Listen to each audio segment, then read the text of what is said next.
All right, folks, welcome to, I'm going to call the meeting to order. If you would take your seats, please. I'd like to welcome everybody to the June meeting of the Cambria Community Services District Board of Directors.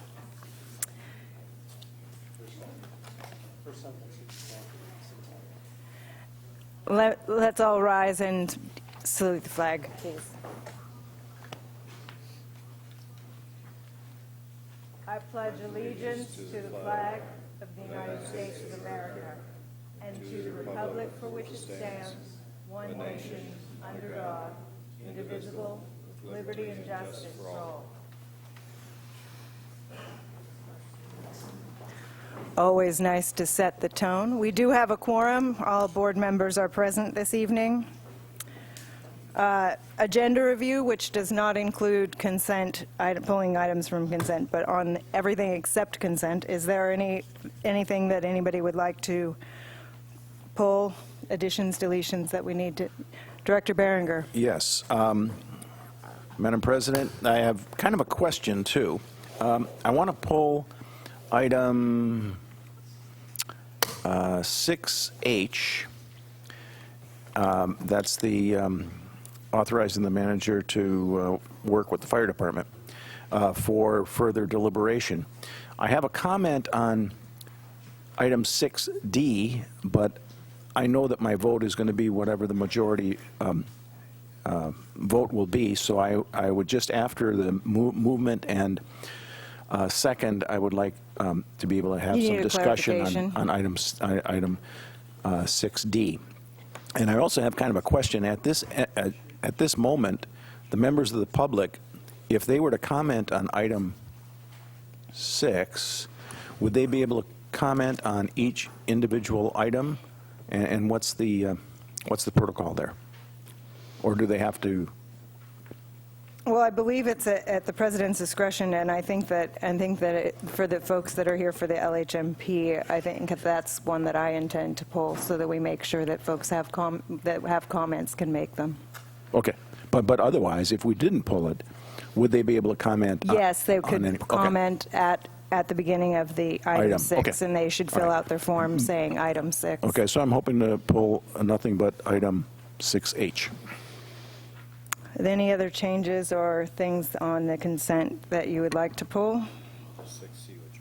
6C is going to be pulled, and I have a couple of minor corrections on the expenditure report. Do we need to pull the expenditure? No, but I wanted to point out you skipped my report out of closed session. I did. You did. I don't like the word D, sorry. Can we finish this part, and then we'll come back to it? I'll make sure that we get that. I also want to pull item E. All right. Is there a report from closed session? There happens to be. Thank you, Mr. Carmel. There were 4 items we discussed, some pending litigation. We discussed the process for evaluating me and the general manager, which will take place in July. And then, as the public probably knows, because it's been on our closed session agenda for about 6 months, we've been negotiating with the county for the acquisition of the library building on Main Street. And we have the makings of a deal. That'll come back in the form of a purchase and sale agreement on the July agenda. Thank you very much. Next up is items for public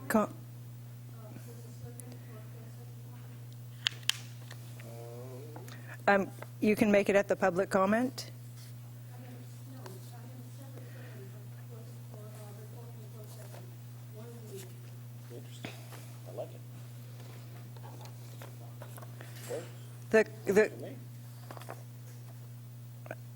I see one for you for what public comment. Oh, I see 1D. I see it here. Well, we already had the closed session. Can you help me out with this one here? Either way, I'm okay. She should probably be. It should have happened beforehand, but still has an opportunity to speak. All right, Ms. Dickinson, and then we'll go into public comment. Thank you for raising your voice so we make sure that you're heard.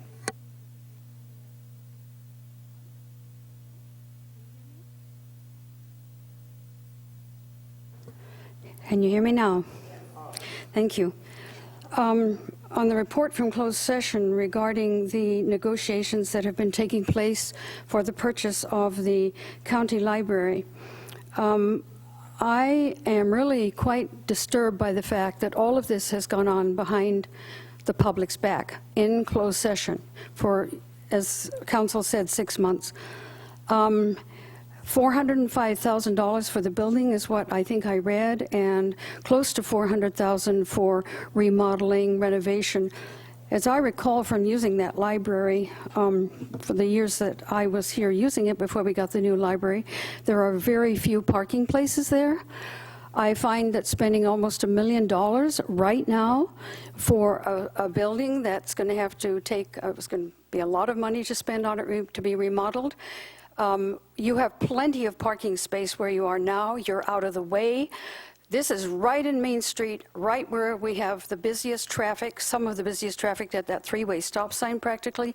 I do not believe this is a good location for the administration, for the administrative office, and I do not think it's a wise, at this time especially, way of spending our money. If we had $10 million in the general fund, great.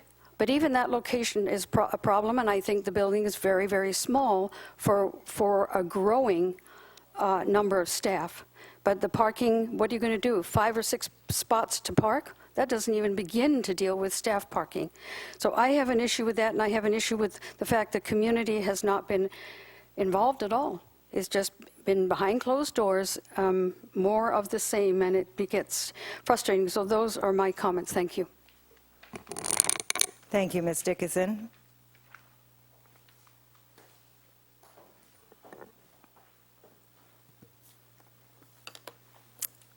Mr. Carmel, can you speak to the purpose of having closed session regarding property negotiations briefly? Certainly. You know, the Brown Act carves out certain provinces of discussion that normally do take place in closed session, so that you have the freedom of open dialogue and debate. A lot of these issues have some confidential provisions within them, and real property negotiations typically do take place behind closed doors. Ultimately, the product of those negotiations are brought forward in the form of some form of agreement, and at that point in time, the public has an opportunity to see and participate in the decision. And so I encourage folks to come to the July meeting when it will be on the agenda for public discussion and bring your opinions and thoughts, because I think that's when we need to be having that. All right, public comment.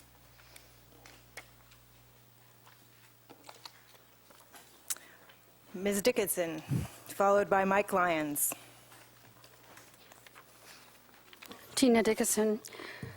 At the last meeting, I left about halfway through. I had a lot of things to take care of and couldn't stay, but I did watch the remaining part of the meeting that I missed. And I was really displeased to see that the vice president really, I felt, was really unprofessional in his conduct toward the president of the board. I felt that it was totally unnecessary. It's not something that I would expect from a board member. The other item was the fact that the Vice President Sanders also seemed to be quite upset with the fact that the public had not brought to the attention of the board their concerns regarding the EIR. So I want to let you know that I made comments on the ISMND, on the NOP, on the DSEIR, and on the FSEIR. On the DSEIR, I asked why the AMP was not included in the document that I commented on and turned my comments in October of 2016. I then brought it up again in the FSEIR comments that I made, asking again why was the AMP, Adaptive Management Plan, not part of the DSEIR, and my comments were responded to by the consultants. And I find it amazing that the public is being told that we haven't brought our concerns and comments on the EIR, when indeed we have. The problem is we've had from October commenting on the DSEIR until we met last week on the FSEIR. Now, I certainly brought it up in October, adaptive management plan. That very item is what prevented you from a procedural item that Vice President Sanders brought up and Council then elaborated on. I mean, 7 months, 8 months for our consultants not to recognize that that should have been a part of it. We are paying lots of money and have for the consultants to do that very thing. So it isn't the public, I can assure you, or some of us in the public, that have not paid attention. We really have. And we've written, we've verbalized when we've had a chance. But there hasn't been a chance between October and last week. Thank you. Thank you, Ms. Dickinson. Mike Lyons, followed by Ron Keck.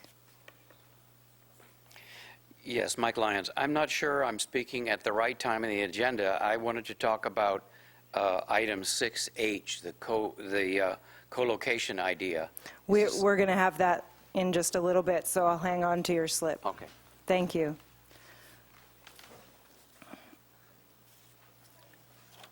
Sorry, I'm trying to get these in time order here.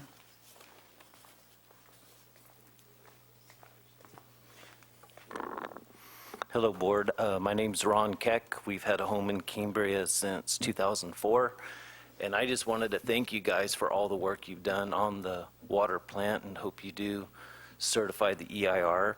And as far as the cost on the facility that's always brought up, it seems like it will be a lot less of a burden to the ratepayer once we get the permit, because then as we allow some limited growth, all that extra money coming in will pay for most of the plant. If we don't get the permit, the plant's built, we're stuck with the bill, and then just the current ratepayers are going to have the big burden. So I think we're all a lot better off once we can get this thing permitted and go to limited growth to offset the cost. So thank you, guys. Thank you. Christine Heinrich, followed by Jeff Hellman.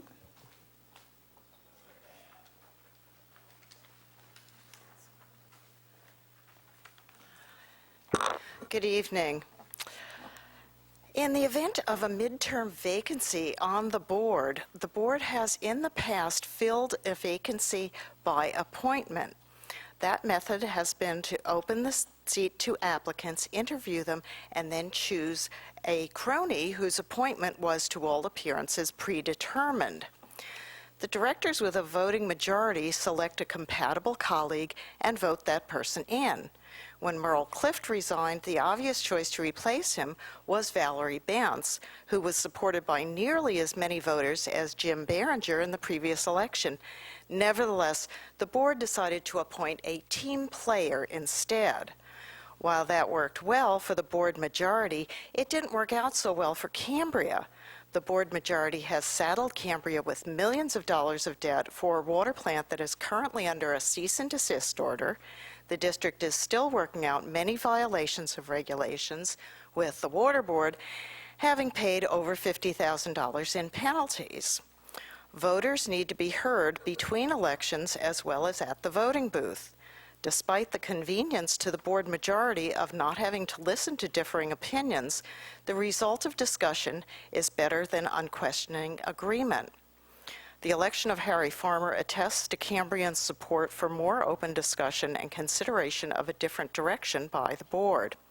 I'm grateful to Harry Farmer for his willingness to serve. I'm grateful to you, President Rice, for raising questions that the board majority would often prefer to ignore. The CSD board should represent all Cambrians. Directors should be willing to consider other visions of Cambria's future beyond this desperate determination to create water for growth at any cost. Either hold an interim election to fill any board vacancies or leave the seat vacant until the next scheduled election. Thank you.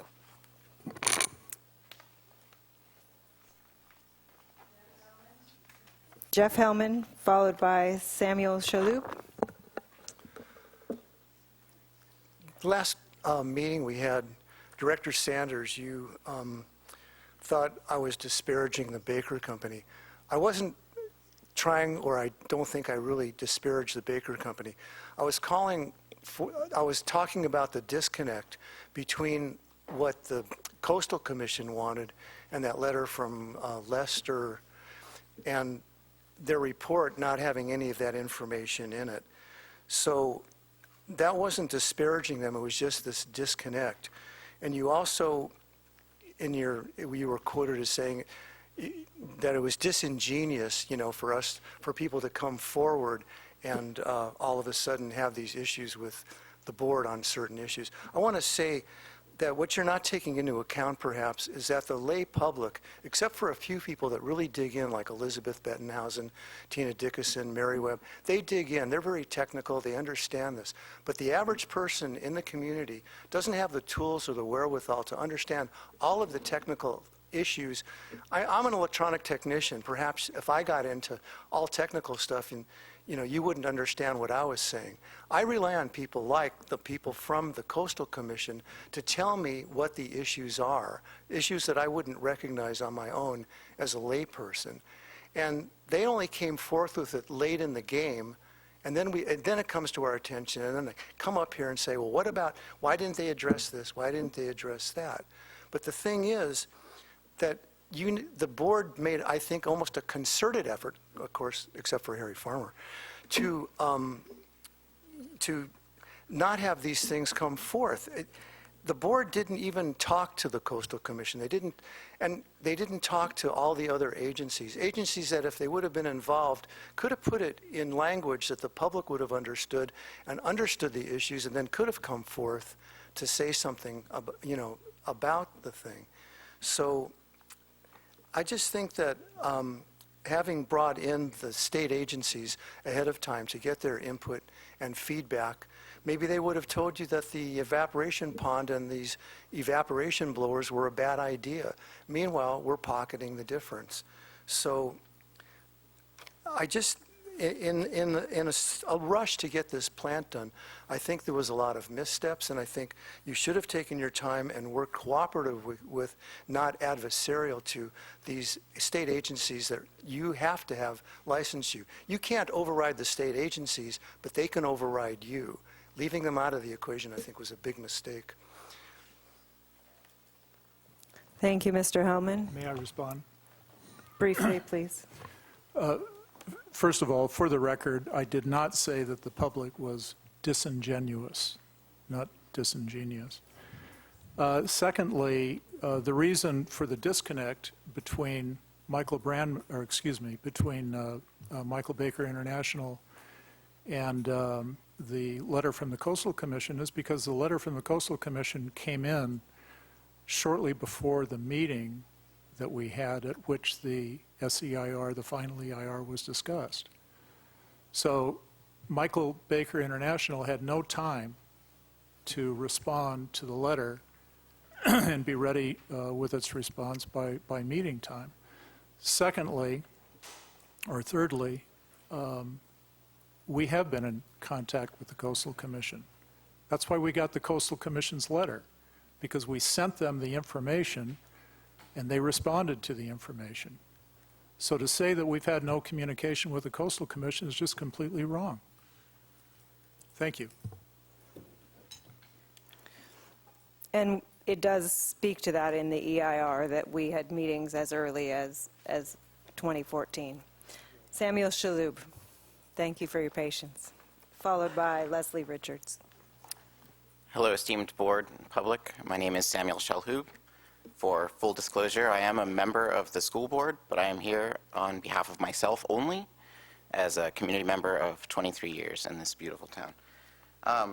I'd like to just ask that the board consider convening a public hearing session prior to the July date in regards to the old Cambria Library. I'd also like some explanation about the timeline, about how it transitioned from what appeared to be a public auction with dates that were being pushed to something that turned into a transaction, like a real estate transaction, considering that the signage changed, referencing pending what? Negotiations, fine, but pending escrow.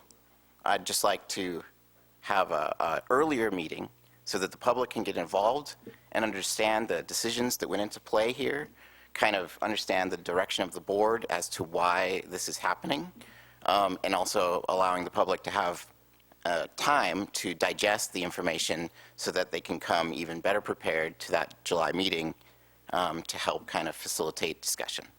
Thank you very much. Thank you for your comments. Leslie Richards? That's the last public comment that I have until we get to consent. If you have a public comment, please fill out a slip and provide it to Monique. Ms. Richards. Thank you for having the meeting at 6 o'clock. I appreciate it. It gives us a lot of opportunities to have more people show up. I've got the flu, so I'm trying to avoid infecting. Last week in the Tribune, Mr. Provost wrote an article about the CCSD FER special meeting, but important information about the details of why the CCSD directors had to postpone this vote to approve the final EIR was inadvertently left out. The SWF EIR references two critical mitigation measures, the Adaptive Management Plan and the BRP. Concerning the BRP, the Citizens Committee has not completed the report, thus we are left dangling with a promise of a future mitigation measure to be installed after the fact. Concerning the AMP, an updated document was promised but never produced by the district. Citizens and agencies have asked for these two mitigation measures to be incorporated into the final EIR to no avail. Then, 24 hours prior to director's approval of the supposedly completed FER, 300 pages of critical technical data was released by the CCSD, the new Adaptive Management Plan for 2017. Mr. Carmel, doing his due diligence as district counsel, made it clear that the late release of the info would be postponed, due to the late release of the info, the vote would be postponed, and the director's vote, and then thus allowing public agencies and time to review these critical documents. It was clear during the meeting that some of the directors were not happy about this delay, and when President Rice asked for some clarification on a key issue of the FEIR, she was attacked by fellow director Greg Sanders, who claimed that her questioning of the FEIR at this, quote, 11th hour, end quote, was, quote, very disingenuous. Definition of disingenuous, adjective, insincere, not frank, deceitful, pretentious, shifty, dishonest, false. I take offense at the statements from Mr. Sanders. In my opinion, President Rice is doing her due diligence as a director of the CCSD to ask these important questions of the EIR. Whether early in the game or at the 11th hour, there is no deadline here. The board of directors must certify a defensible and a correct document which clearly this FEIR is not. CEQA is very clear on the requirements of public review. To rush this final EIR through with its deficiencies, documented by a scathing 5-page letter sent to the CCSD by the Coastal Commission, is absolute folly. Thank you very much. Thank you, Ms. Richards. Next up, Public Safety, the Sheriff's Department report. Good evening. Good evening. Senior Deputy David Haydock from the Sheriff's Department. Commander Vogue could not be here tonight. He's unfortunately double booked and he's at another meeting right now. So he sends his apologies. And for what it's worth, he said he would actually much rather be here. So anyhow, I have some statistics that he prepared. As of last meeting, we had 134 calls for service in Cambria, 19 audible alarms, either to businesses or to residences. And fortunately, all those were unfounded, so they were either faulty or just accidental, so no actual crimes related to those. 23 suspicious circumstances calls, 20 check the welfare calls, which is actually doubled from last month. Phone scams are still out and about. We had 4 of those. One was an IRS scam. Another was somebody pretending to be a grandson with a broken nose and ordered by the judge to pay his insurance as a result of a traffic accident. And because he had a broken nose, he sounded different on the phone. That was the excuse. One was call and pay right now or you're going to be taken to jail. And another one was the FBI called, and he actually has that listed later in notable incidences. And under some notable incidences, on May 18th, we had a female transient who was struck or assaulted by a male transient down by Schemmel Park. At the time of the incident, she had a domestic violence restraining order filed against him from Riverside County. Both the subjects were from out of the area. She was able to get a room in Morro Bay, and prosecution is pending against him. On May 25th, during a school recital at the grammar school, two parents that are now separated had gone to see their child perform during a break, or actually during the middle of the recital. The female excused herself, went out and broke into a car. So as Commander Vogue puts it, she does not get Parent of the Year award because she's out committing crimes while her child is doing its recital. So that's unfortunate. On the 29th, an adult female was arrested for assaulting her boyfriend during an argument, so a domestic violence arrest. On June 1st, we had at the park on Center Street, an individual was arrested when he ran from deputies. He was apprehended and charged with violating his probation, carrying a knife, a prohibited weapon, and drug paraphernalia. Kind of the interesting story on that is the deputy is a gigantic monster who used to play professional football, and I'm sure this guy probably couldn't think that that deputy could run so fast, and he tracked him down, ran through the creek, got soaking wet up to about here, and still was able to catch the guy. So I think the guy was rather surprised when he got apprehended by this rather large man. Also on June 1st, there was a report of, it was reported in the media that a 17-year-old student at one of the schools made threats. Essentially what had happened was the student made an inappropriate comment at school. The very next day there was a computer message that went out that said, "Don't come to school today." School staff immediately contacted the sheriff's department when this message was received. It was actually later learned through investigation that the child accused of this did not do anything wrong. He wasn't even at the school at the time, and the computer was separate from where he was. So somebody played a joke on him, but we were able to determine that. Going back to that scam with the FBI, subject received a phone call stating that the FBI was looking into him and saying that he needed to pay $1,520 because his name was associated with a missing person.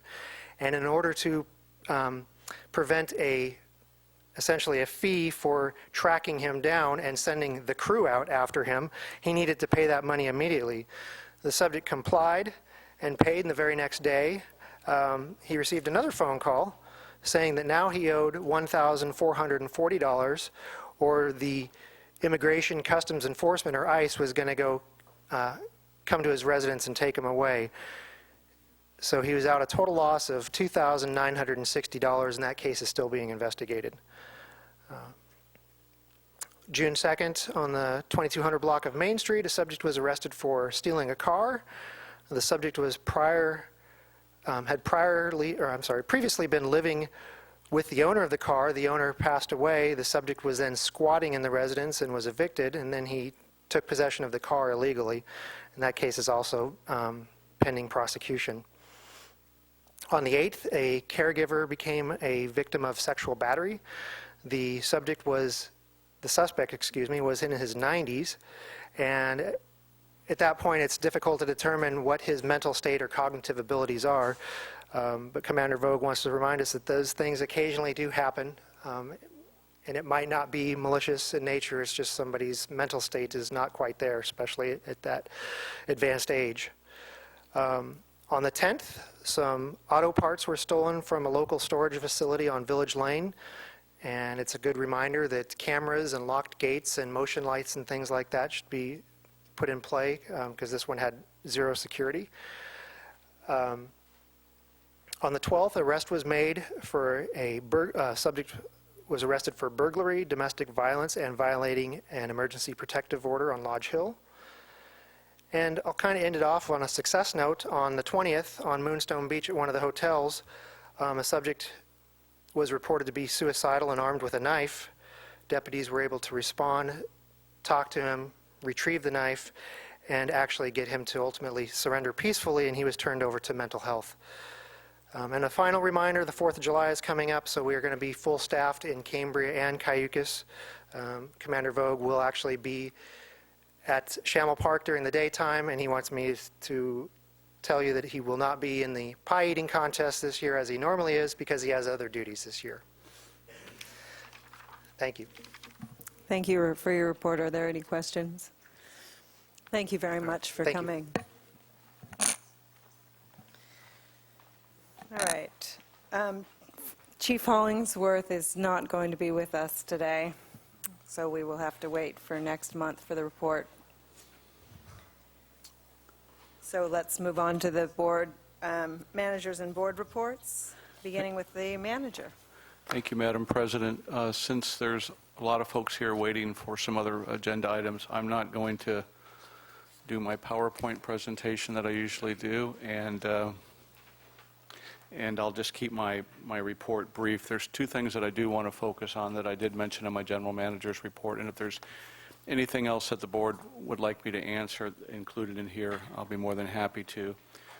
First, with regards to the impoundment basin, in my report, I indicate that the impoundment basin is 2.2 inches from its acceptable permitted levels.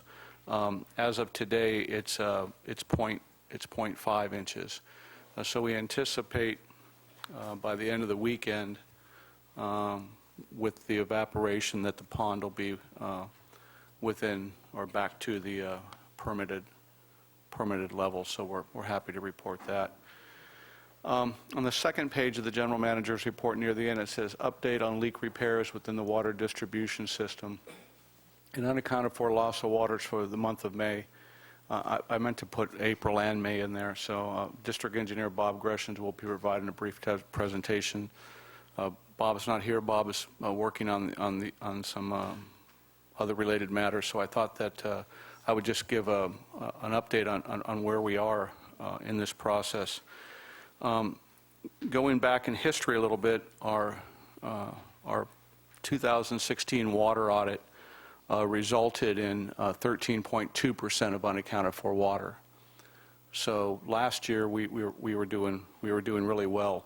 The industry average, with Aqua or AWWA in a perfect world was about 10%, but our infrastructure is about 42 years old, so I think 13.2% for last year. That was over the entire year.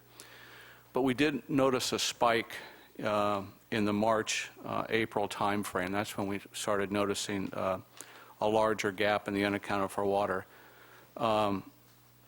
We couldn't anticipate that. We still feel that a lot of it has to do with the rains we got, and in some of the slide areas that we have. We have about 67 miles of distribution system, which is an awful lot. But here's what we've done. Here's what we've done so far. So April we had 41% unaccounted for water, which is of course absolutely unacceptable. May went down to 39%, and we're hoping that when we read June that it'll be significantly less. One thing that I did want to reference is in the Madaus management report that they did for us, is that their calculations are about 23% of the water in Cambria is used for irrigation. So that's just an important figure to note.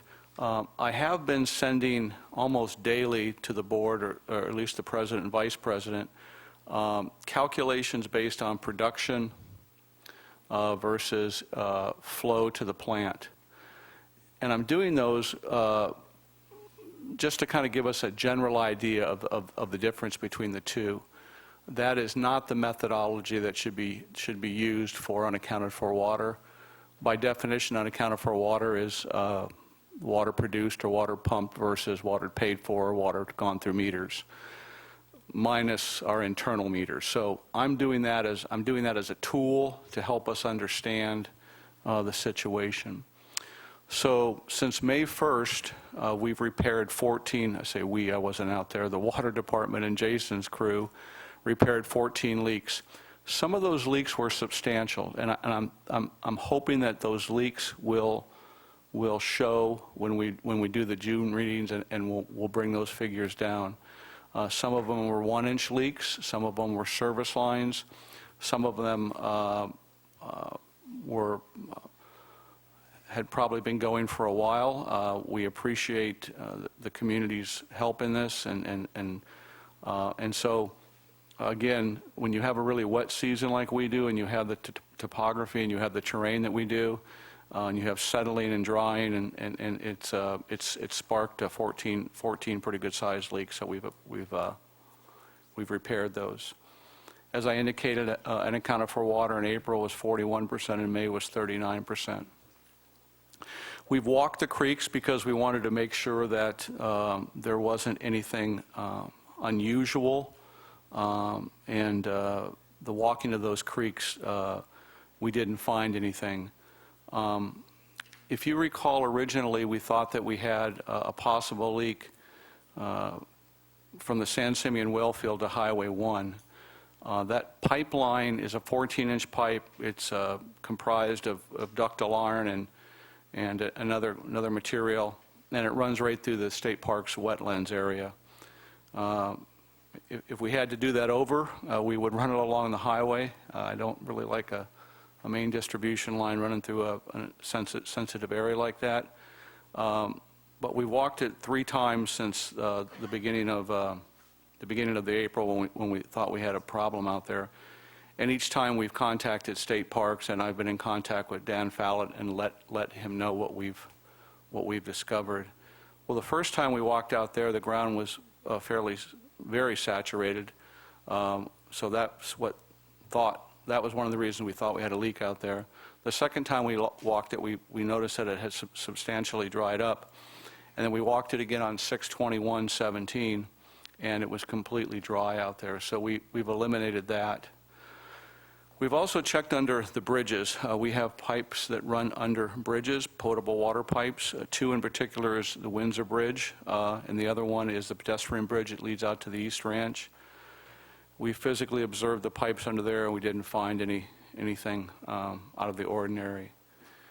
Stephanie, our billing clerk, has done just a really thorough job on our internal meters, has done an internal audit to see if there's any inconsistencies there. We haven't noted any substantial significance. Stephanie's also combed over all the billing data to make sure that there was not any anomalies noted in those, and we haven't found anything that jumps out at us at this point. Even though we've lifted the stage 3, we continue to read meters monthly. President Rice had asked me, would it help if we read them every 2 weeks or so?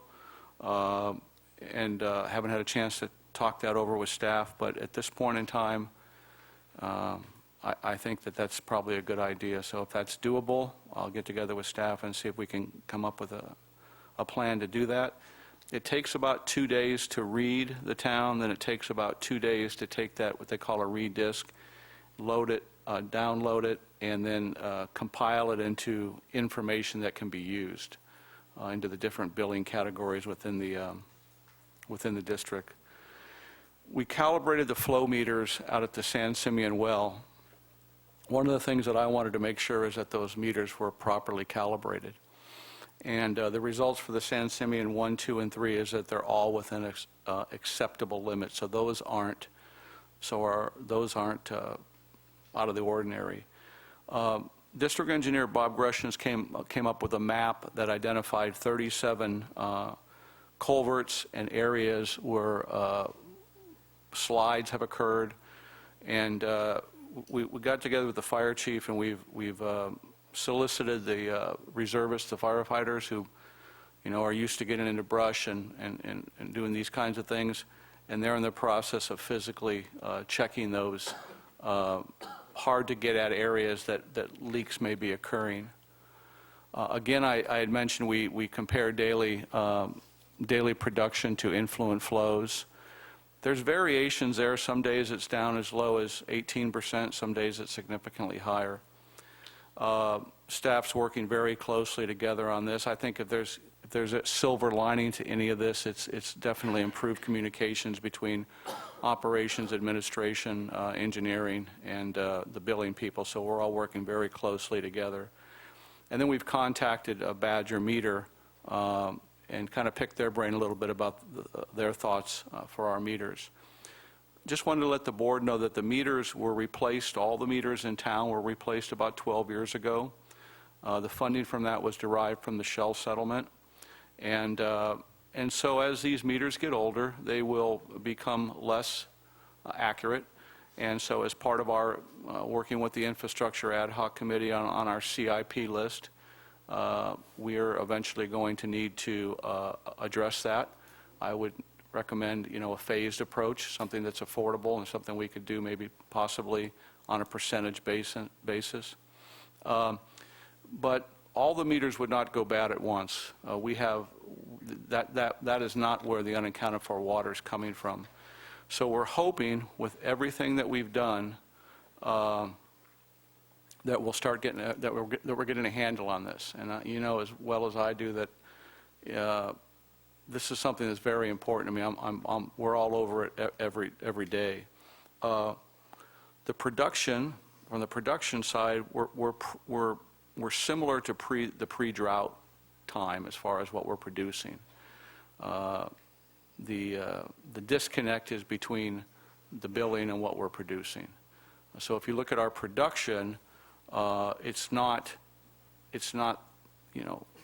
way off compared to pre-drought times. One of the things that I'm supposed to be doing is keeping you up to date on where we are with our wells and things like that. Our wells are holding good. They're up. We don't see a problem making it through the summer. But this is something that is probably the biggest concern that I have right now, and we're doing our best to address it. I don't want you to think that that staff doesn't take this seriously, and that and so the 22 bullet points that I just listed hopefully will offer the board and the community some level of reassurance regarding how serious we take this and how proactive we're being in trying to resolve it. When I say we did an internal audit of our meters. One of the meters that we will be replacing is the meter at the wastewater treatment plant regarding sludge processing or biosolids. It's about 9 years old. We process our biosolids completely different than we've done in years past. We process those biosolids on an ongoing and continuous basis. So we want to make sure that meter is working right. And so we'll replace that meter, and if there's any other internal meters that need to be replaced within our accounts, we'll do that also. So if there's any other questions I can answer, I'm sure there is, about my general manager's report or about the leaks in particular, I'd be more than happy to address them at this time. Thank you, Madam President and Board. All right, Director Farmer. Thank you, Madam President. Yes, I'd like to ask maybe 2-3 questions, General Manager Gruber. First off, by the way, before I ask those questions, I'd really like to commend Engineer Greshams. I was fortunate enough to be out where the potential leak was when a number of people were there, a number of professionals were discussing the thought and pretty confident that there actually was a really huge leak out there. And the only person that was somewhat, let's not say skeptical, but was questioning if that was the case was Engineer Greshams. And it turned out that he was correct. So whereas everybody else was kind of thinking, well, Bob, you don't know what you're doing. Well, in this case, he did know what he was doing. So I want to acknowledge that. And I also want to acknowledge the fact, General Manager Gruber, that you held back on spending the $41,000 on investigating that line to see where the leak was, whereas other people are saying, well, we need to do this right now. So I wanted to just thank you for that, and just thank the hardworking people of the Water Department for repairing the leaks that they've been working on this past month. Now, what I'd like to ask with regard to the General Manager's report on page 5, a couple of items. You were going to give us an update on Dean Flores and what he's been doing for us up in Sacramento. The fact that we're paying him $8,500 a month, and I don't recall the last time I've seen him here, maybe you can give us a brief update on what he's doing to earn over $100,000 a year that we're paying him. Absolutely, Director Farmer. I think that's a fair question. And as I indicated in my my general manager's report, I talk with Senator Flores at least once a week. We just spoke the other day, and we'll be meeting with him on July 3rd with the President and Vice President, specifically talking about the terms and conditions of his agreement, and to see if we need to limit those or expand those. What I'm working on with Senator Flores right now is our water rights issue with the State Water Resources Control Board. I'm also keeping Senator Flores apprised of the SCIR. Senator Flores has got a copy of the SCIR. Senator Flores has read the SCIR, and Senator Flores is meeting with Baker International as we move forward in this process. Senator Flores is continuing to reach out to the California Coastal Commission on our behalf, specifically the new executive director. We had a meeting scheduled, and unfortunately he had to cancel that. So we want to reschedule that also. I've provided Senator Flores a copy of all of our CIP list for water and wastewater. I've also submitted to Senator Flores a copy of our Energy Watch list of the projects that we're doing there. And I've also provided Senator Flores a copy of Proposition 1 funding through the Integrated Regional Water Management Plan through the RAC Committee, and that's included in my general manager's report, the $2 million that we're asking for to help fund infrastructure. So I'm doing my best to improve communication with Senator Flores and keeping him apprised of everything. I'm also keeping him apprised of the impoundment basin. I provided him a copy of the cease and desist order. He's aware of the hearing on the 13th. He plans on being there. So all the things that I've mentioned in my general manager's report as far as our infrastructure goes, as far as our SCIR goes, as far as our regular coastal development permit goes, as far as the licensing of our Santa Rosa and San Simeon well fields, Senator Flores is apprised of all those. Now, to answer your question, Director Farmer, it's ultimately going to be up to the board whether you choose to keep him on or not. I'm doing my best to improve communications and work with him, but his contract will be coming back in July, and whatever the board's decision is regarding that contract, I'm here to support that, and staff's here to support that. Also on page 5, you bring up the fact that, I'll just read what it says here, regarding information technology. We have received feedback regarding our newly launched website and are making some changes to the site. Please be patient as we work to improve the site and make it more user-friendly. Folks I've talked to in the community are wondering why this even happened in the first place. Why did we make this change in the website? It doesn't seem to be as, how could we say it, as navigatable as it was in the past, and or as as attractive. So I'd like to know why. And like I say, it's a bit more difficult to find things than it was before. So why did this even happen in the first place? Well, I think there's two sides to every story. So staff heard the other side and said that that it's been the same old website for so long, and with the same old information, and it wasn't easy to find stuff. So I guess we did it because it was time for a change. I think ultimately it's going to result in a better product. Anytime you launch something, it takes a while to work out the bugs, and really, I think Monique's been really involved with a consultant on this, and I'm probably leaving something out. But to answer your question, why we did it is because ultimately we want a better product, and we want to be able to provide a more user-friendly environment for them to navigate through. If it's not perfect yet, we'll get there. But Obviously, you've heard from some of your constituents that it's not up to speed yet, and we're going to work real hard to get it there. Ms. Madrid, did you want to add anything to that? Also, our old website was going to stop being supported. They stopped supporting it on April 1st. Who stopped supporting it? Bridgeline, I believe the name of it was Bridgeline. That's a good reason I forgot to mention.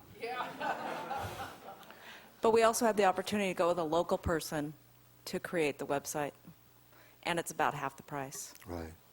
Well, I know that Nancy McCartney does really good work. She's worked for me, so I'm glad that happened. So if I could just mention one more thing. With regard to expenditures for the emergency water facility, which is mentioned here in the manager's report, you know, the facility's been offline since just before Christmas of last year. Yet obviously we continue to spend money on it every month. I notice here on page 9 that last month staff spent 72 hours at the facility. I just want to make, you know, and it says here on page 11 that there were no expenditures over $100,000 during May of 2017. That's in the May budget. Yet I notice on page 89 under the expenditure summary, and this, you know, this is maybe just semantics, but if I could just go to that page, it says here expenditure summary, total SWF, excuse me, emergency water facility operations, a little over $37,000. Total emergency water facility project, $107,000. So I just want to make people aware of the fact of how much money is being spent on this facility while it's not operating. Thank you. Madam President, may I just comment briefly? I think Director Yes. Farmer, those are very good questions.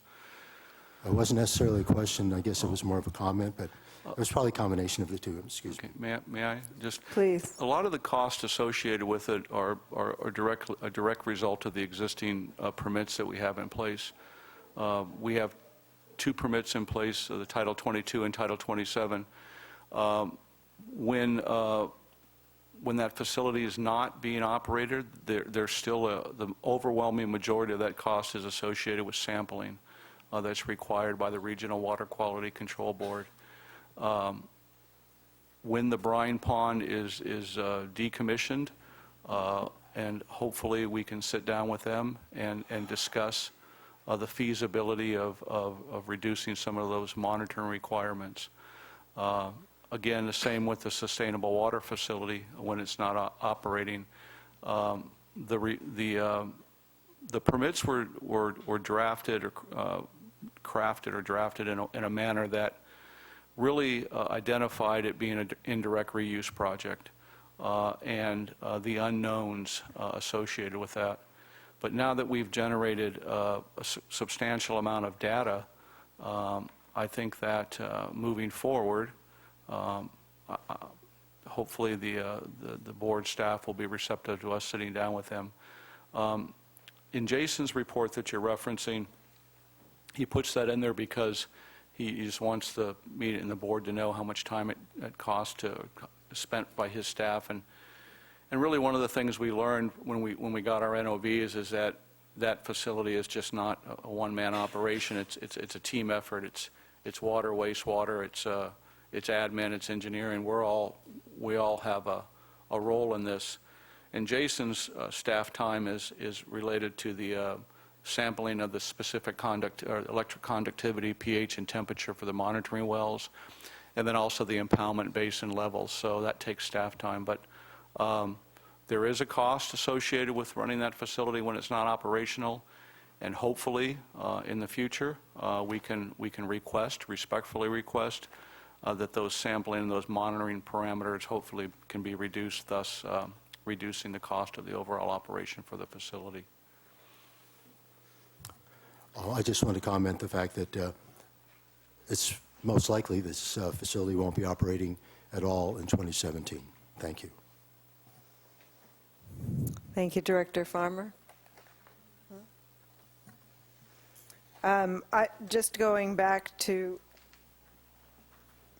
Just going back briefly to something that Director Farmer raised related to Dean Flores, I want to make sure that the district is complying with the requirements of the new reporting regulation from the FPPC relating to lobbyist employers and persons spending $5,000 or more to influence legislative or administrative action.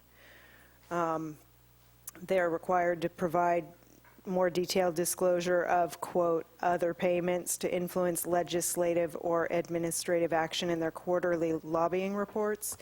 Other payments to influence include payments for or in connection with support or assistance of lobbyists, direct communication with a legislative agency or elective state official for the primary purpose of influencing legislative or administrative action, and soliciting or urging persons other than the filer or the filer's employees to enter in direct communication with legislative agency or elective state official for the primary purpose of influencing legislative or administrative action. I want to make sure that we're doing that. Senator Flores doesn't seem to have us on his list of agencies that he does work for, and I don't think that we have anything on file. This is new, effective July 1st, 2016. So we need to have some clarity on that, and maybe we can do that when we meet with Senator Flores. But I definitely don't want to be getting in sideways with FPPC and with this new regulation on reporting. I think Senator Flores' contract, his original contract and the contract we have in place does not identify him as a lobbyist, so I don't necessarily know that that's relevant, but I think it's a good... Let's make sure, please. Absolutely, absolutely. I think it's a good talking point for when we meet with him on July 3rd. And do you have that Senate bill or that Assembly bill so I can reach out? Yes, I can give you this. Okay, great, thank you. I'll make sure that I send that to him, Madam President and Board, and make sure he gets a copy Thank of you. that. Like I said, I just don't want to Yeah. get sideways with what we're supposed to be doing. No problem. All right. Ad hoc and, I have a public comment on the general manager's report. Thank you, Vice President Sanders. Tina Dickinson. On the general manager's report, the difference between the production for May of 2017, which is 64.19 acre-feet from both creeks, both aquifers, compared to May of 2016, 40.04.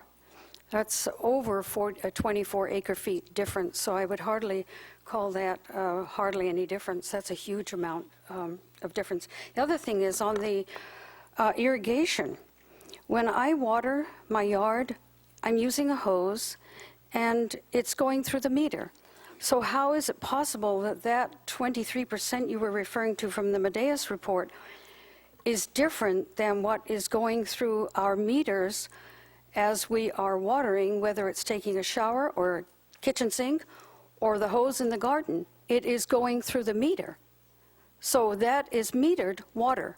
And so, you know, I don't understand. We should be looking, I would think, and boy, I'm no engineer, but looking at production, but also looking at what has gone through the meters. We need to know, it seems to me those would be the two numbers we'd really need to be looking at. Other item, real quickly, what's going on Croydon Lane right now? There's been all day, at least, going a leak there. Seems like something significant. Wasn't mentioned in the GM's report. Sunday night at 6:30, my husband and I were coming home from dinner on Highway 1 approaching Windsor. There was an absolutely terrible stench coming from the wastewater treatment plant. I saw later that the GM had put out a press release, and I saw where KSBY News reported on it and another news agency. As far as Mr. Flores, I'm glad you brought that up. I have been checking for 2 years with the Secretary of State. Nothing has been reported, even up to a month ago. And the person I spoke to with the Secretary of State said, contact the FPPC. That's the next step. With everything the general manager is sending to Mr. Flores, he is not a consultant on every single aspect of what our general manager is sending to him, and it's been in the paper, he is a lobbyist for the CCSD. Whether his contract that he wrote said he's a consultant, I would beg to differ with that. So I'd like to know more about these other leaks, General Manager, if you can enlighten us on what's going on Croydon and the wastewater treatment plant. Thank you. Madam President, may I briefly? Yes, please. Ms. Dickinson is spot on. I did indicate that in April it was 40% and May 39%, so I did report that. And I don't recall using the words that we're not concerned or it's no big deal. I think, as I indicated, I think it's really very important. Irrigation versus production versus influent flow to the plant. The influent flow to the plant does not include irrigation. It only includes what's going through your meter. So if or what's going down your toilet, I'm sorry, or your shower or your bathtub. So what's coming to the wastewater treatment plant does not include irrigation. We are comparing production versus the meter readings. That's how we determine what our unaccounted for water is. That's exactly what we're doing. That's how we come up with the 40% and the 39%. And hopefully in June, that'll be down significantly.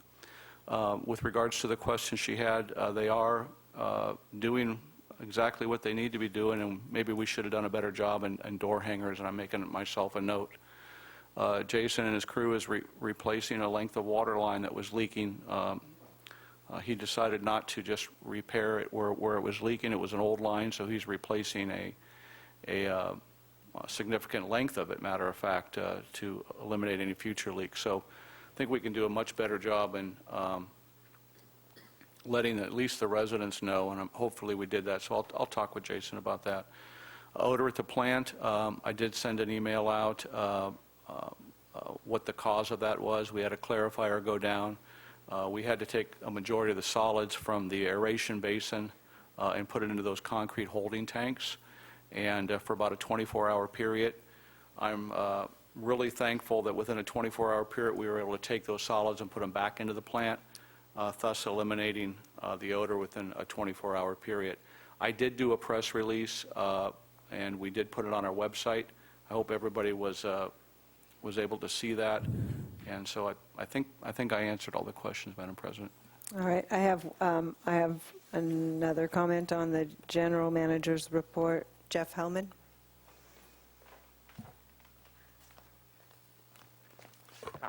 Back to electronics.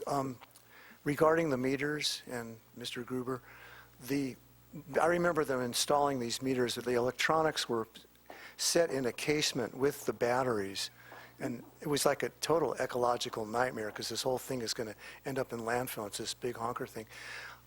But the batteries themselves have an anticipated useful shelf life. So when you say stagger the replacement of it, I think you're going to find that within a year or two they're all going to go out because they're all probably the same battery and they all have the same useful shelf life. So perhaps you should anticipate not staggering them out over a longer period of time.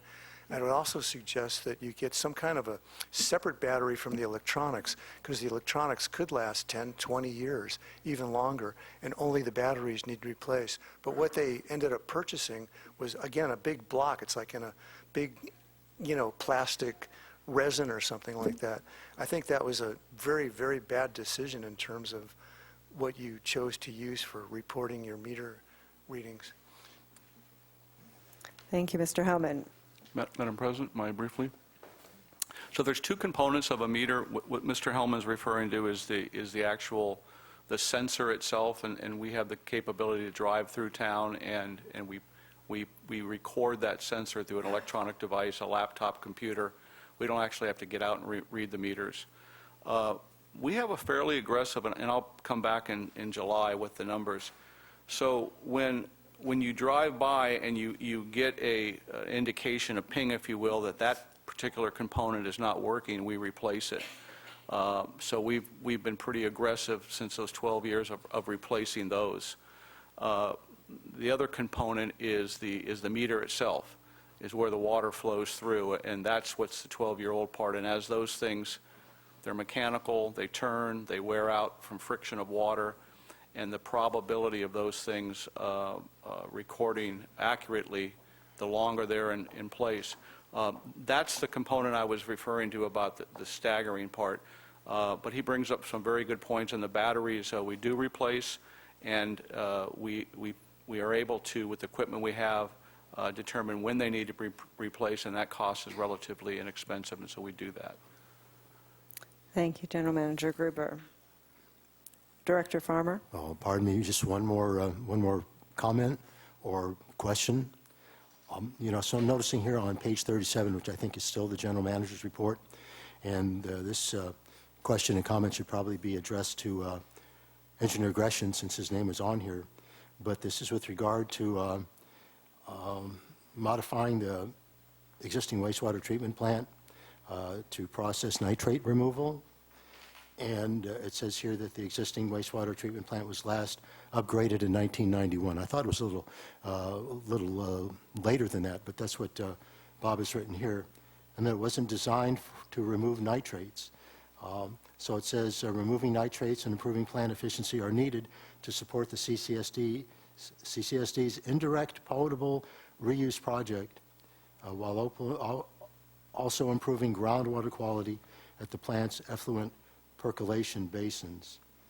I guess the thing that kind of jumped out at me was when I looked down here at project information, estimated project cost, $3 million.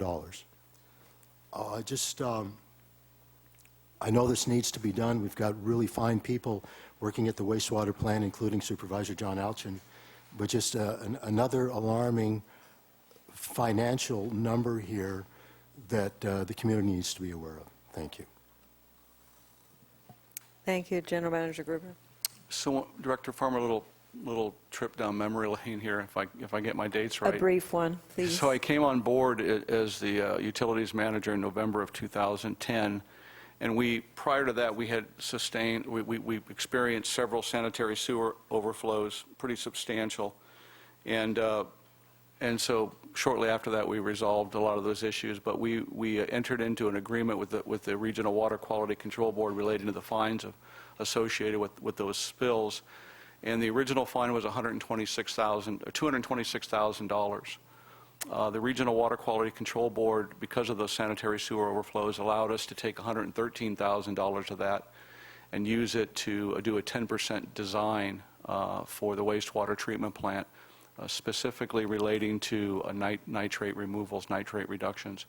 We are reducing nitrates at the plant right now by the operational changes we've made, but that's consistent with what we told the Regional Water Quality Control Board we would do as part of the settlement agreement. Part of the settlement agreement allowed us to do a 10% design, and at some point in time, they're going to require us to move forward with that. So I apologize if we didn't communicate that to you, being a relatively new board member, but there's been a process over the last 6 or 7 years that has taken place. So, and we are applying for Prop 1 money for this. Thank you. All right. Ad hoc committee reports. I think the first one is finance, and our report is folded in with the budget report. So infrastructure committee, do you have a report? I was just mentioned that, yes, we did get a CIP for the water portion of the infrastructure. We're going to have another meeting, I believe, on Wednesday the 28th at 10 a.m. to go over that in much more detail. As we mentioned last time, we did have a short-term fix to the Stewart Street tank, and we're hoping that that goes through bid and gets done. But that'll be a water project that's going to be on the CIP for some period of time. Also, the general manager talked about water meter inaccuracies, and to reply to the public comment, we produce so much water, we run so much water through the meters, and if the meters aren't reflecting truly how much water is being delivered, that does, in fact, build that gap between production and what's being used, whether it's used for interior or exterior use. I'm kind of going to go back a little bit. Maybe we'll get to it when it comes to the budget, but it's extremely important that we get that rag picker, as we call it, a rag picker, fixed. It's been, I believe, President Rice, you and I looked at that over 2 years ago, maybe 3 years ago. And for that not to be in place now, I'm a little bit disappointed. But things do take a long time when you have to do core samplings and all of the other issues that go on as far as producing a piece of equipment. And in fact, this case, it's a customized piece of equipment that should have been there in 1991. Yeah, and perhaps Director Farmer could add to that. Well, let me just add that we did meet with the folks from Energy Watch from the planning department back on June 1st, and John Greaser and his staff were very helpful in getting us up to speed as to things that we could do to cut back on electricity expenditure. And I want to give, once again, give John Alchin credit. This meeting took place on Wednesday morning, and Thursday afternoon he had a long list of items that he could address at the wastewater facility where we could cut back on, like I said, electric costs. And we recently met with the water department and with regard to people from, once again, Energy Watch, and they once again have brought us up to speed on electrical costs. So we're doing the best that we can to find a way to cut back on electric costs and upgrade everything that needs to be tended to. And it's much longer, having just arrived at this board 6 months ago, it's a much longer process than I certainly anticipated, but we'll just keep doing the best we can. Thank you. Director Barringer. Let me add, though, there's two sides to that coin, and one we can take advantage of paying the same electrical cost and using that, the difference that we would have spent on electricity to fund. It's kind of a funding mechanism. We can make the choice to do that. In other words, if we don't have the capital right now to change the blowers, the program allows you to change the blowers. You save electricity, but you still pay the same cost. It's kind of like a financing term. And it's a choice that we're going to have to make. Or do we just replace the blowers, use our own capital, and then allow the electrical savings to pay for itself over a long period of time? Turns out it's a very, very innovative program that Californians have. It was kind of a negotiation with the power companies, and there's a small fee that you pay on your electric bill every month, and that small fee goes toward this financing type program. So it's a win-win. It's a win for the power companies. It's a win for the individuals, and it's a win for communities such as ourselves. So it's a little more complex than it looks at on the face. So I'm hearing kind of two policies that are coming out of what you all are learning and looking at, one of which is going toward smarter use of energy and increasing the efficiencies at the very least, if not reducing costs also, that would be a great policy to put in writing. And the other policy I'm hearing is related to how do we do funding? Does it come out of what we have sitting, or do we go out for loans? And how do we approach the funding of these projects, because we all know that they're very much needed. So I'd like to hear from you guys as you go forward on how we approach those. I agree. The first one's way more simple than the second one, of course, because it's easy to say let's cut back on fossil fuels and energy use. But all right, next up is the Water Supply Committee. Vice President Sanders. Madam President, just so that the audience understands, you and I are the Water Supply Committee. The primary focus of the committee has been to get the final EIR in shape for certification. It will be on the agenda for consideration for certification at the July 27th regular board meeting. And I would encourage anybody who has comments on it to read it, digest it, and show up on the 27th. Other than that, the only other issue that the committee has been dealing with was reported on by the general manager, and that has to do with the leaks we've experienced since we had the heavy rains, then the subsequent drying out and the stress that that puts on the infrastructure causing the leaks. And I think we're getting on top of that. Thank you.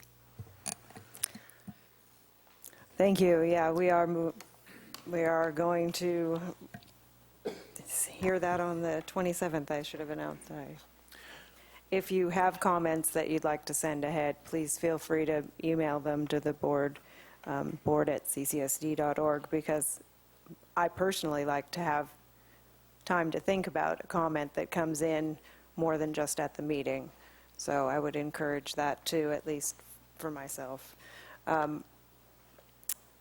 Madam President, may I talk Yes, about Director Berenger. briefly about pros? We have the East Ranch Development Project is on the agenda, so I won't, that's the only item that's on their agenda at the moment.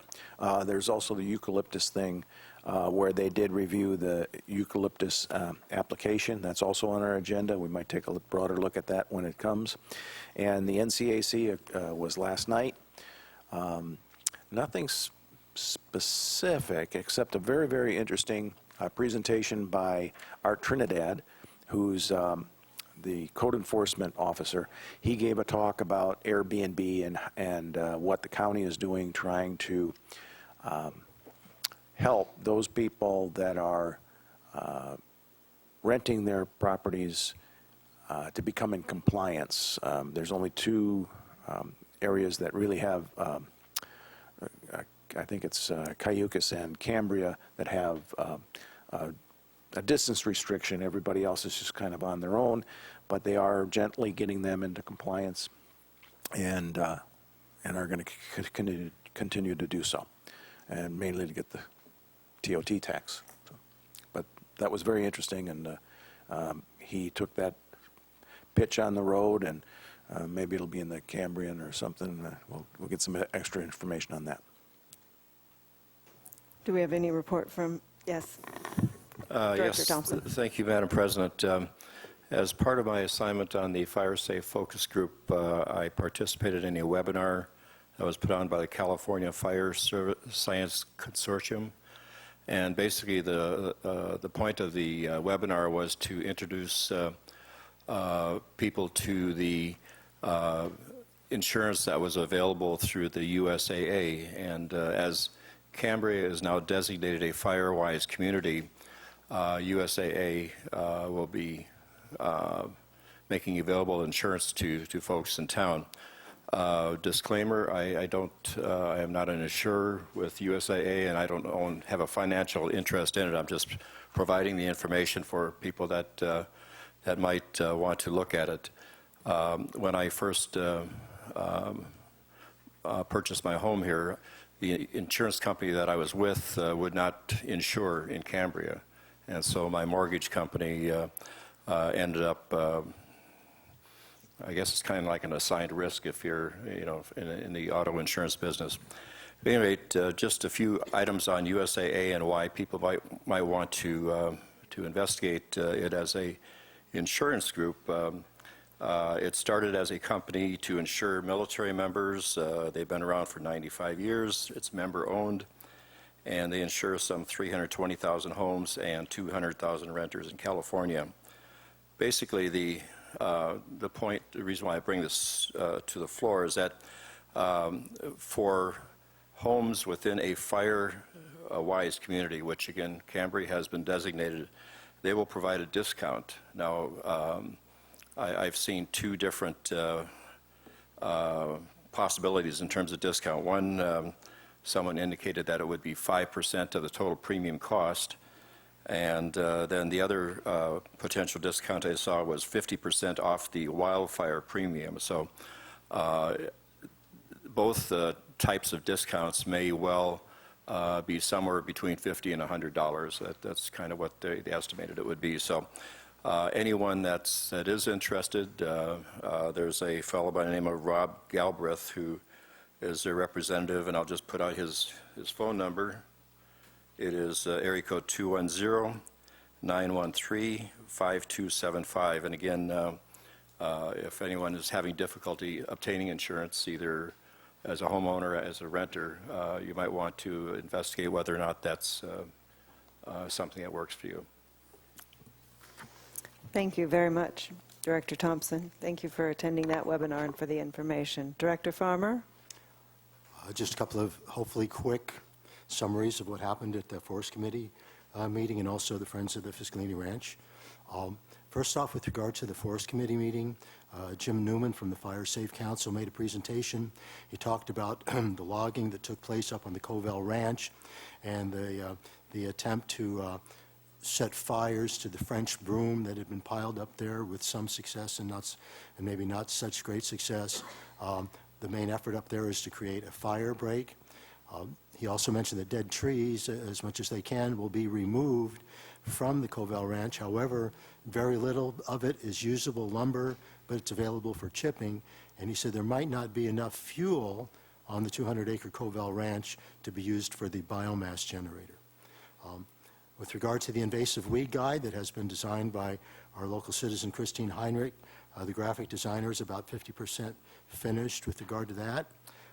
There is invasive weed information available at the iNaturalist, small I, capital N, iNaturalist website, where you can just go there and look under projects, and there it is, Cambria invasive weeds. And then finally, there's been a sampling with regard to the sudden oak death syndrome, the field sampling. Some testing's been done. No conclusion's been drawn yet as to whether this problem is increasing. It's probably not going to be happening in Cambria because bay laurels are essentially by creeks, not in wooded areas such as Strawberry Canyon, the Fiscalini Ranch, Camp Ocean Pines, and so forth. And I just want to mention one thing, that basically what happens, it says sudden oak death syndrome. What happens is the bay laurel infects the oak trees, but that process usually takes about 3 years, and there's very few bay laurel in this area for us to be too concerned, but that was brought up anyway. And with regard to the Friends of the Fiscalini Ranch Preserve, the annual weed abatement and fuel reduction programs in full force. Fire breaks are on various parts of the ranch. Chipping is complete. With regard to the removal of the eucalyptus off of Upper Huntington Drive, it's about 179 trees on just under 2 acres. This is by far the largest subject that was discussed at the recent meeting on June 8th. And right now they're pursuing, the ranch folks are pursuing a permit to remove the eucalyptus. Right now the challenge is, do we remove all of the eucalyptus, or do we leave the ones that are what we call trees of significance that are 18 inches of diameter at chest height? And from what I believe I could gather, there wasn't any real decision made on what direction to go with regard to those two options, removing them all or just some of them. And then finally, over 170 tickets have been sold for the kitchen tour on July 29th, more than they've ever sold at this point in time, and there's fewer than 30 left. So anybody that wants to go on the kitchen tour out there in the audience, well, you better contact the Friends of the Fiscalini Ranch, Posty Hasty. Thank you. Thank you, Director Farmer. I think that covers all of our reports. So we're going to go to consent. I have a couple of corrections on a couple of items, and then there's a couple of items that will be pulled for separate consideration. I want to start with the corrections. Let me pull the items that we're going to vote on separately, and then we'll go back and. So we're going to pull item C for separate consideration. The item E for separate consideration, and clarification, Director Behringer, item H. Did you need a clarification, separate vote? Pull, okay. So we're pulling C, E, and H for separate consideration. So let's go over the other items. I have a couple of corrections. One is the first one is on the expenditure report. There's on the first bank card charges, which is on page, there's just a label missing. It's on page 77. it has it listed, it looks like I paid for a trip for a meeting in Sacramento with officials, that those charges are for General Manager Gruber. So I just wanted to make sure that we have that clear, since we're going to approve this as a, and I had already talked with the finance manager about making that correction. And the other correction, which I already had brought up with him, but I want to make sure we have in the record, is on the last page, which is page 89, it says that total disbursements for January 2017, and that's supposed to say May. Yes, page 89. At the very bottom, it says January 2017, and it should say May. So those are just, with those corrections made, I'm good with that one. I wanted to make sure that folks know that I am in no relation to the Rice that is getting the contract for the fire fuel hazard abatement. I'm not sure I even met him. I probably tried to knock on his door when I was campaigning, but I am no relation, so I just wanted to make sure that that was clear to the public. So we've got, I would accept a motion to approve A, B, D, F, and G. Madam President, I move that we approve A, B, D, F, and G on the consent agenda. Second the motion? As corrected is okay? As corrected. Thank you. It's been moved and seconded. Let's have a roll call, please.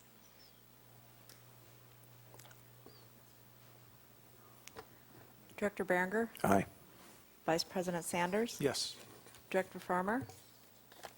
Aye. Director Thompson? Aye. President Rice? Aye. All right. Now we're going to circle back. Let's start with C, and I believe I have some public comments. I have one public comment on item C. Let's have a report, General Manager Gruber. Thank you, please. Madam President. And this is good that we pulled this, because we do have to have a public comment on this in order for the process to move forward if it's adopted. And item C is a consideration of adoption of Resolution 292017, adopting a multi-jurisdictional hazard mitigation plan. And we have Bob Newman from Cat 5 here today. And if you would like, he has a brief presentation, and he also has a staff member with him. Is that okay with the board? Or? Yeah, sure. A brief presentation would be a good thing. This is supposed to be a plan for the community. Yes. Thank you. Good evening, Board.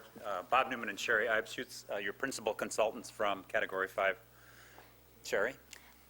We just want to remind the board and also the general public that having a FEMA-approved hazard mitigation plan is a good news action item. And all the mitigation actions that we're recommending are socially acceptable, environmentally responsible, and also economically feasible. In short, they are all attainable. We received approval by the Healthcare District Board yesterday, and upon receipt of approval by your board, the plan will be sent to the State Hazard Mitigation Office at California Office of Emergency Services, and then to FEMA for final approval. Having that FEMA stamp of approval will enable both districts to apply for mitigation grants before disaster strikes and also receive federal mitigation funding following naturally occurring disasters. We have thoroughly enjoyed working with the CCSD and would like to thank Jerry Gruber for his availability these past 10 months. And we would also like to acknowledge the 28 members of the community who comprised a hazard mitigation planning group, which represented a wide range of technical expertise and community interests. And we'd like to thank these individuals for volunteering their time and also providing us with extensive feedback. We thank you for this opportunity. Thank you. The plan, once it's approved by FEMA, will be available at the district office. Will we have a copy at the library for folks, or what will the... I think that would be a good idea, and also on the website. Wonderful. Oh, electronically too, not just Electronically. paper. And I'm hopeful that'll happen. All right. If we get the bugs worked out. So. Well, we've got a little while. Yeah, it's already on there. How about that? It's Oh, there you go. So just it that is quick. available. You asked like 10 seconds ago, and boom, it's on there. Yeah, I think it was up there before I asked. But I'm glad it's there. That's good to the community. But once it's approved, now I have a question. Will there be changes made by those two agencies, or will we see it again, or how does the next steps work in relation to what happens here? We've been fortunate in the past that our plans have met approval pretty quickly. They may have some minor suggestions, but it won't be anything significant. Okay. Thank you very much for your presentation. I have one, yes, Director Thompson. Before you sit down, I just want to thank you for a real professional job. You folks did a terrific job of mustering the resources in town and getting, and I think it was really a positive thing to involve the health district in this. It makes just too much sense to have both districts be part of this. And I'd like to acknowledge Trustee Bronson Gray, who was certainly actively involved at that district, and also Ken Topping, who I think provided the impetus for having us do this. And thank you, Ken. Thank you. Speaking of Ken Topping.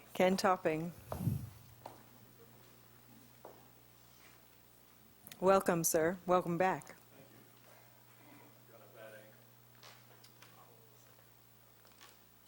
Anybody have a good remedy for Achilles tendonitis?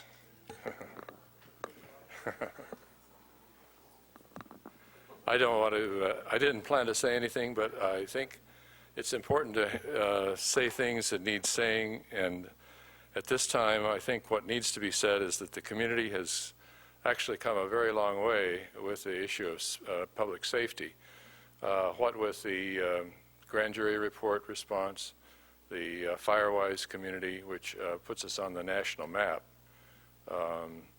and the Fire Safe Working Group, and the involvement of board members and community members in all of the above.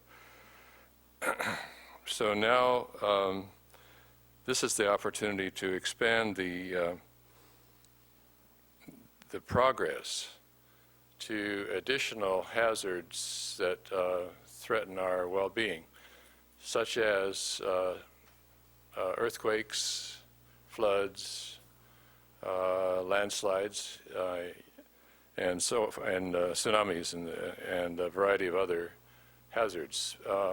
I wanted to mention the seismic issue in particular because I believe we're living on borrowed time in California for the big one.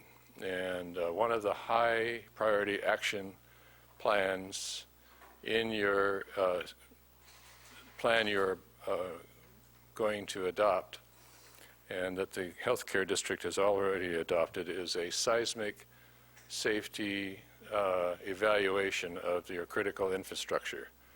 And I would urge that you include the space we're in that evaluation when you get to that. Because it's really a matter of not only life and death, but also the ability of the community to recover quickly if you have crossed your T's and dotted your I's on structural integrity against seismic forces.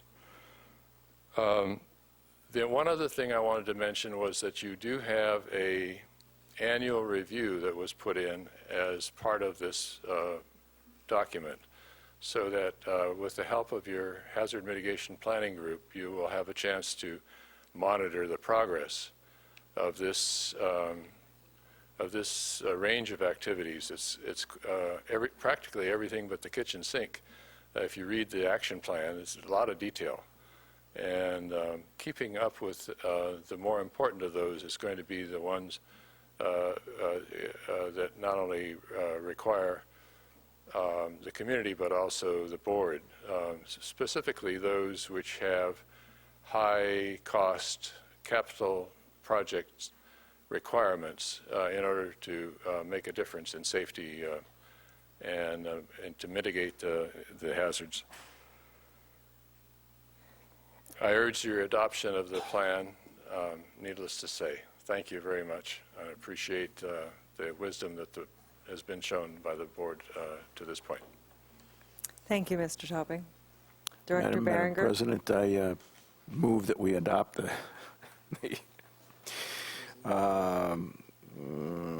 Resolution 29, 2017, adopting the multi-jurisdiction hazard mitigation plan. Second the motion? It's been moved by Director Berenger and seconded by Vice President Sanders to approve the resolution of the Resolution 29, 217. Any further discussion? Let's take a vote, please. Director Berenger? Aye. Vice President Sanders? Aye. Director Farmer? Aye. Director Thompson? Aye. President Rice? Aye. Thank you again for everybody who participated on that, and thank you, Cat 5, for getting that done. Next up is the item E, consideration of the memorandum. Madam President, Yes. I made a mistake, or not that big of a mistake, but I wanted to make a comment on item D, and perhaps we did approve the consent agenda, but I just wanted to bring up a concern that I had on item D, and I agree with the majority vote. And that was, if you read through the plan or the agenda item, you see that no one seems to know how much sales tax we paid on that particular thing. My suggestion is that the finance manager go to CDM Smith Constructors, or CDM's Constructors, and ask them, perhaps before the phone call is complete, somebody could do a quick search on that line item for this project and give us an answer. And I think that that's key. That's key to the fact that we're actually just giving the general manager an opportunity to negotiate. I tend to think that the amount of a cut that this particular group is significant, and if we find out that the amount of tax recoverable is significant, perhaps they would do it for a lesser of a percentage if they understood exactly how much is available. And I do appreciate the idea that we're trying to get after this. I do think that we would have jumped on this 3 months ago if it were not for Mr. Flores keeping us from spending this 35%. If we negotiate less, it's a direct result of Mr. Flores's activity. And I know that he did a yeoman's job of trying to get the Franchise Tax Board to do the work on its own. Although I think he wasn't successful, or the issue now is it may not be successful in that vein, but without him we wouldn't have even had this opportunity to negotiate the price, and I think that just should be noted. Thank you. Thank you, Director Berenger.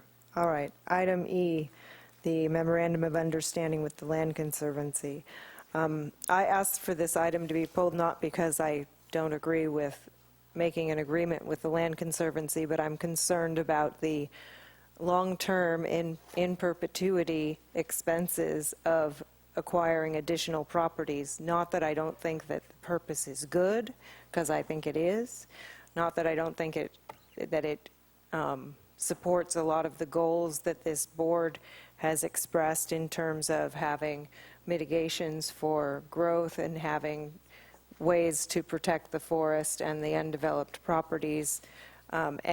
And we've worked for a long time with the Land Conservancy. So my purpose in pulling this is not to oppose it, but my purpose is I'm concerned about rushing into an agreement, which, albeit it does say that it can be changed, that says we take up to 20 or up to 30 lots per year, and then in perpetuity going forward after a small amount that's paid by the Land Conservancy for the initial maintenance.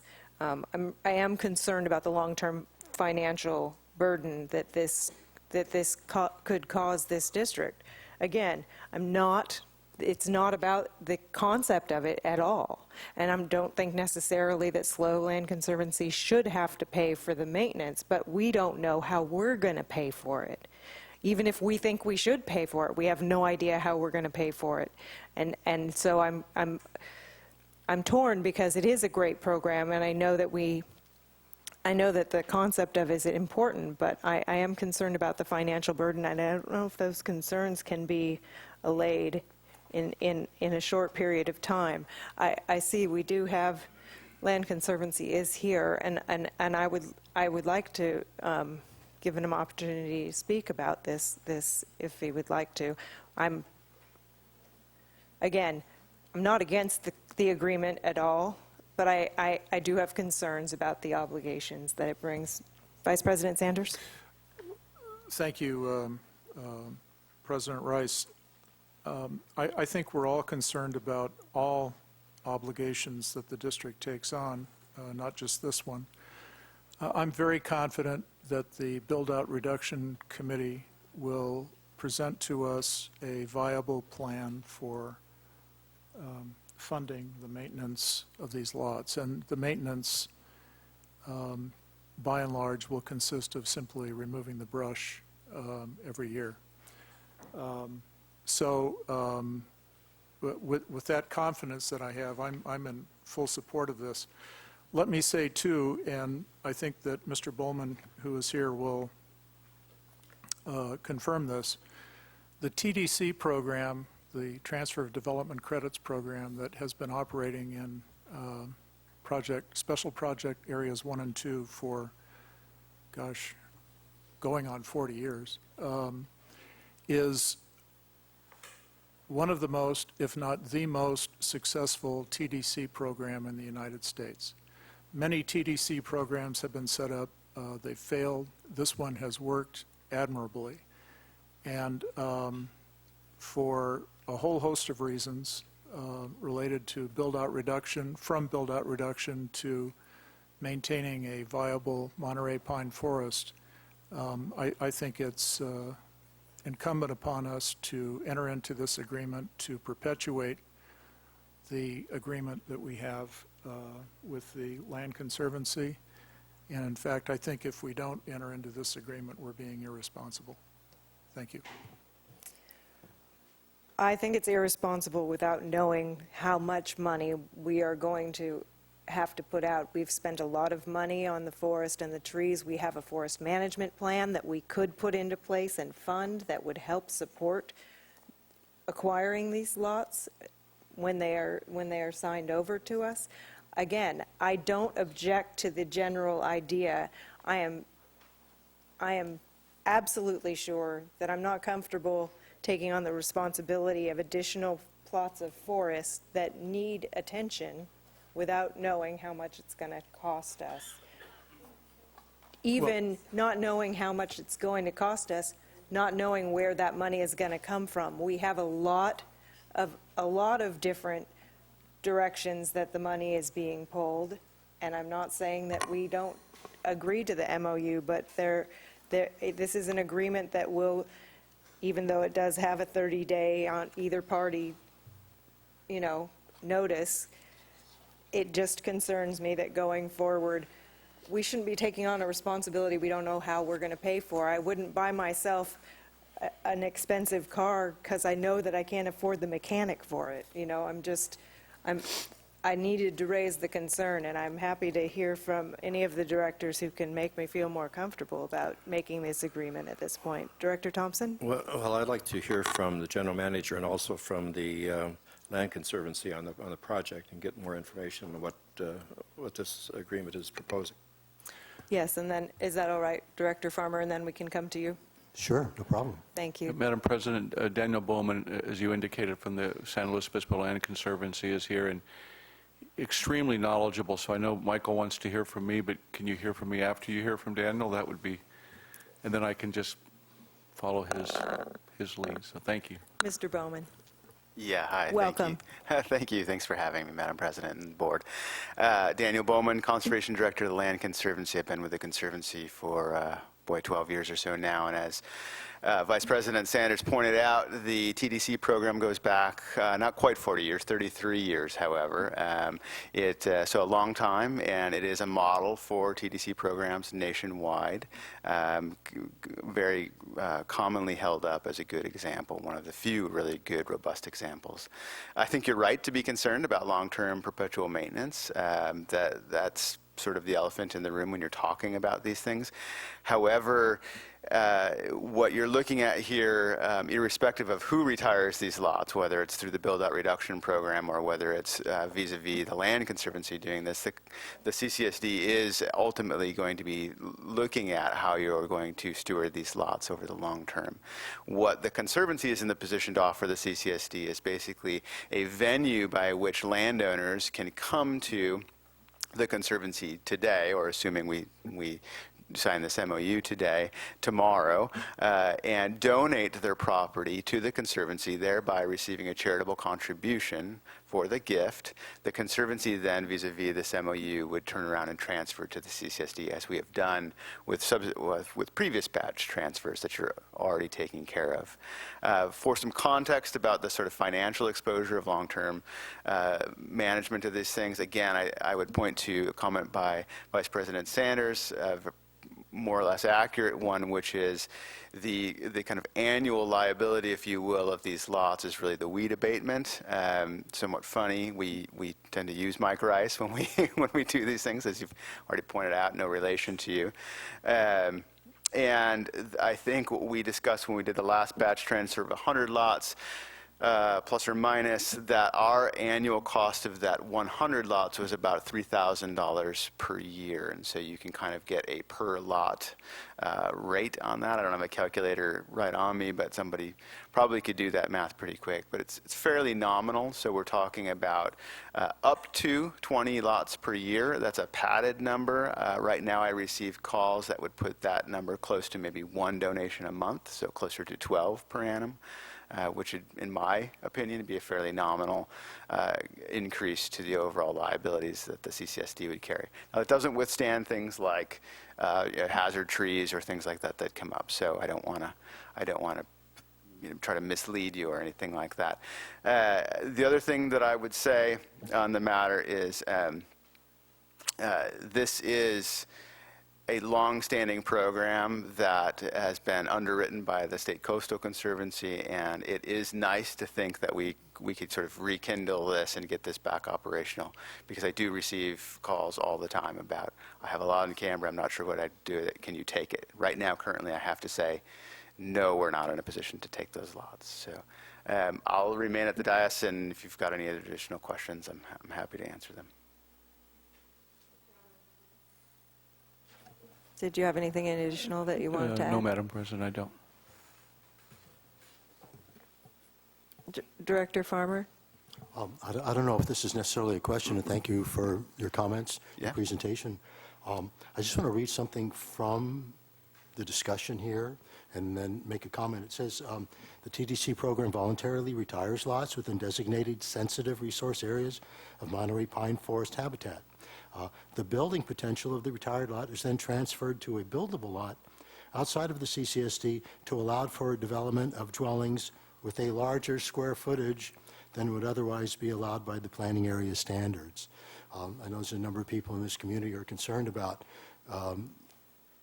let's say, structures that are being built in this community that seem to be getting larger and larger. It's a cause for concern. My personal feeling is that before we approve this, we should open it up to further discussion, have folks like yourself from the Land Conservancy, also people from the Build-Out Reduction Program Committee, so we can discuss this memorandum of understanding and just get a greater overview as to the impact, as President Rice has said, an overview as to the financial cost to the community, to the ratepayers of this town, as well as how it's going to impact build-out ultimately on Lodge Hill. Thank you. All right, I have one request to speak on this item. Paul McDonald. Then I have a comment. Well, good evening, Madam President, board members. I had no idea when I pulled the slip that I would be entering into a wonderful discussion. Paul McDonald, Cambria. I would like to commend the board and staff for bringing this item forward. An open space preservation system is a great tool to meet many objectives and should be supported by the entire community because there are benefits to the entire community. In the long term, gaining control of parcels permanently, either through easements, outright acquisition, and so forth, not only removes the development potential, but the district can then better manage the forest, abate the weeds, and so forth. I'll note that this ties into Goal 5 of the Hazard Mitigation Plan, which you just approved. The key is to acquire the lots at low or no cost, and has been discussed, keep maintenance costs low. We've just heard that we have economies of scale with the program run by the Conservancy.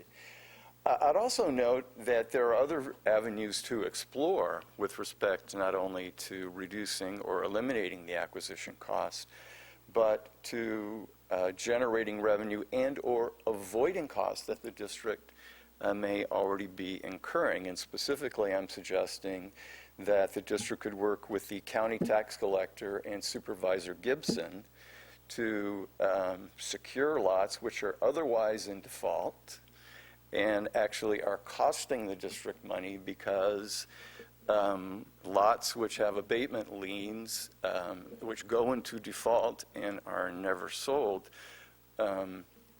provide no reimbursement to the district. So, but I think your concerns are a good one. It's good to have the discussion, and thank you for your patience. Thank you very much. Director Behringer. I really like the idea of getting the county to pay for some of that stuff. That's a good idea, and it's probably right. Properties that go into default should not be a burden of the district. One thing that should be clear, that I've seen this presentation go to the BRP, the Build-Out Reduction Program.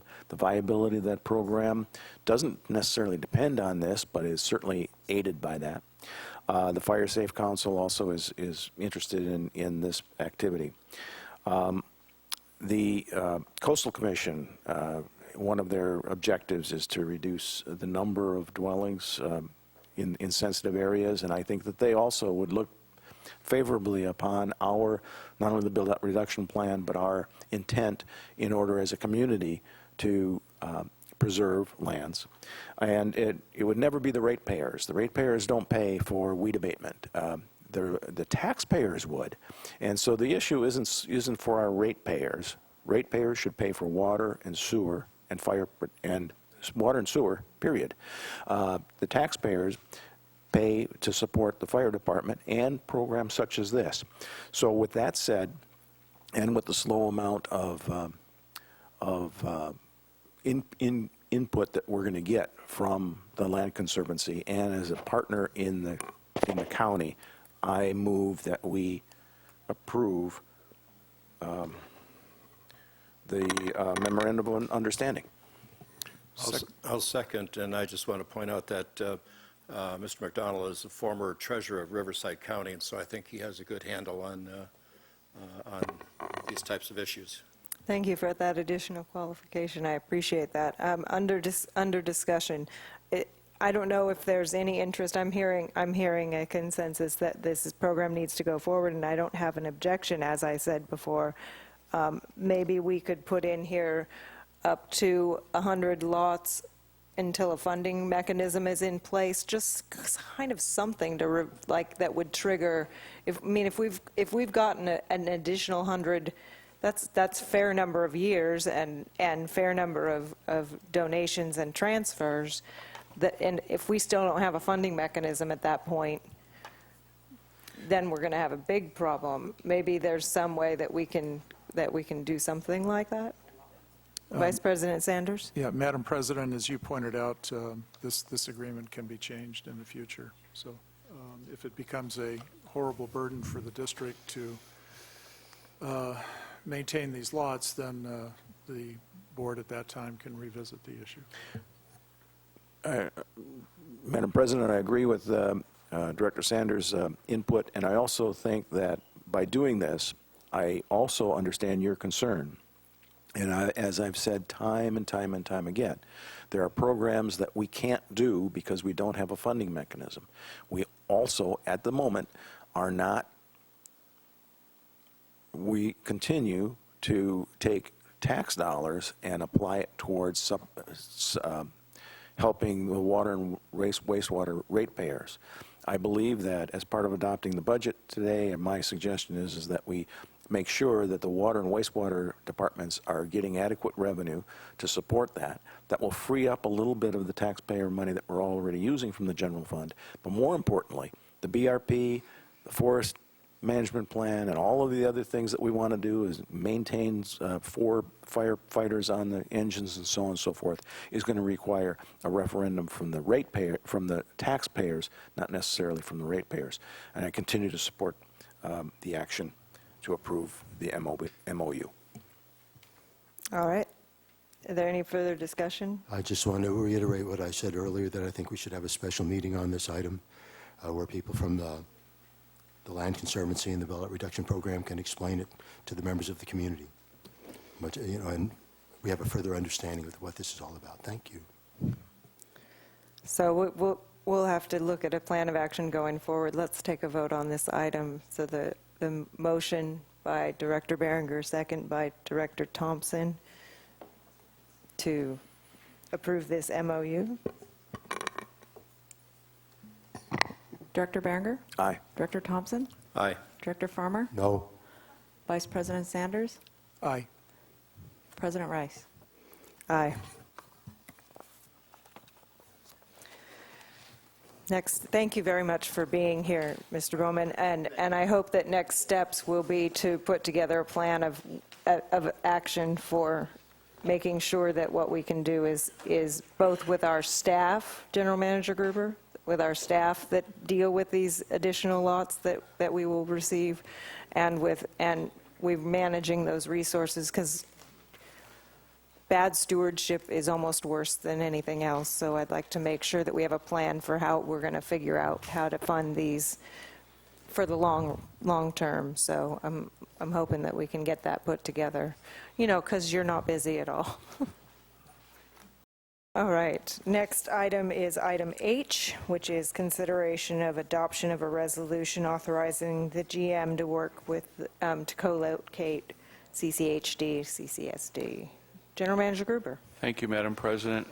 Just a brief discussion on this. On Wednesday, May 30th, 2017, the CCSD Fire Ad Hoc Committee and the CCHD Facilities and Building Ad Hoc Committee and staff met to discuss the possibility of co-locating at the CCSD Fire Station located at 2850 Burton Drive.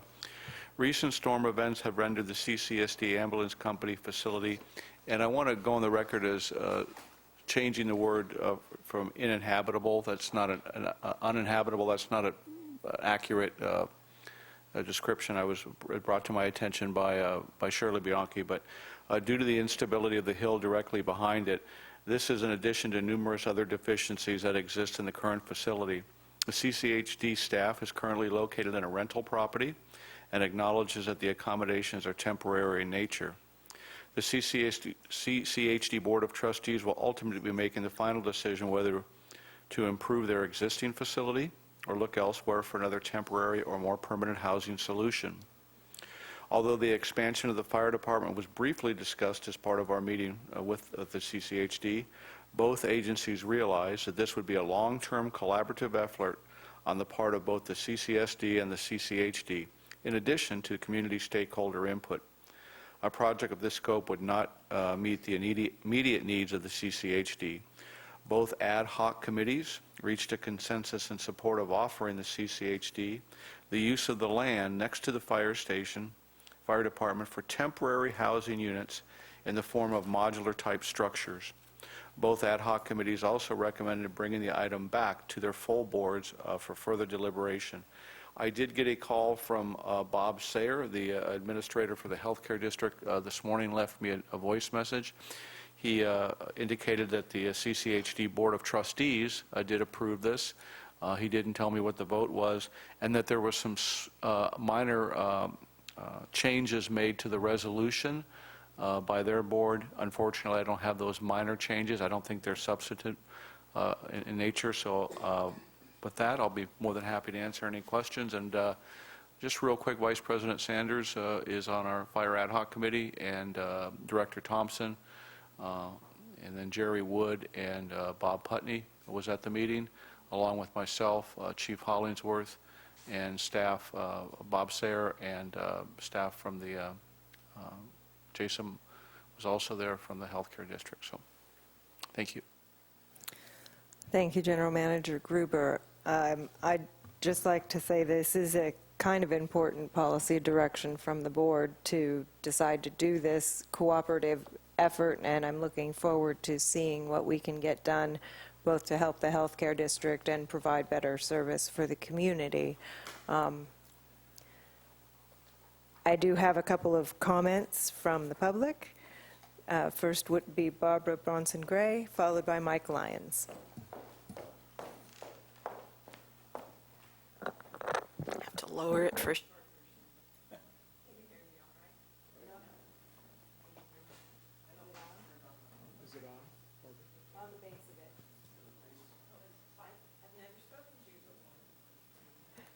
Testing. Welcome to our meeting. Thank you. No, it feels good to be here. And good evening, President Rice and directors. I'm Barbara Bronson-Gray, and I am a director of the Cambria Community Healthcare District, but tonight I'm speaking for myself. As Mr. Gruber mentioned, our board voted yesterday to approve the fire and ambulance co-location resolution that's similar to yours, but different in a few important ways. And I do have the correction available if you are curious. I dissented, and I'd like to explain to you why. In short, the answer is one word: money.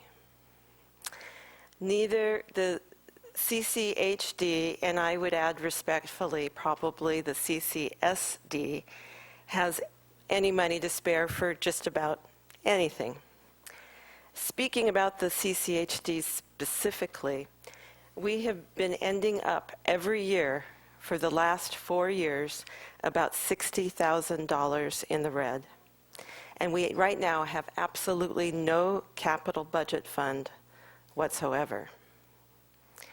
In light of that, though, and with that, we need to do about $75,000 in repairs and maintenance on our CHC building, the public clinic, which is a very valuable community asset. We also need to buy an additional ambulance, probably a used ambulance, in the coming year, which could cost more than $150,000 itself. Moreover, moving ahead with this resolution could put our grant-seeking process with Cal OES and FEMA to pay for a retaining wall for our slipping slope. I wanted to say slippery slope, but it's a slipping slope. It could put that effort at risk. Why? They've told us that they are not interested in funding a move to the fire station. They have told us that they want to focus solely on the property we own where the storm damage was incurred. We have said to them that we understand this and that we will focus on this. Our board, the month before yesterday's meeting, in fact voted to direct Mr. Sayers, our administrator, to stop talking about the fire station co-location and focus on what FEMA and Cal OES said they are most likely to fund. What will they think if we turn around and begin public discussion in an absolutely different direction at this time? And what will the community think if we lose that grant and we come penniless to the CCSD asking for cleanup and help at that point in time? May I continue? It's not long.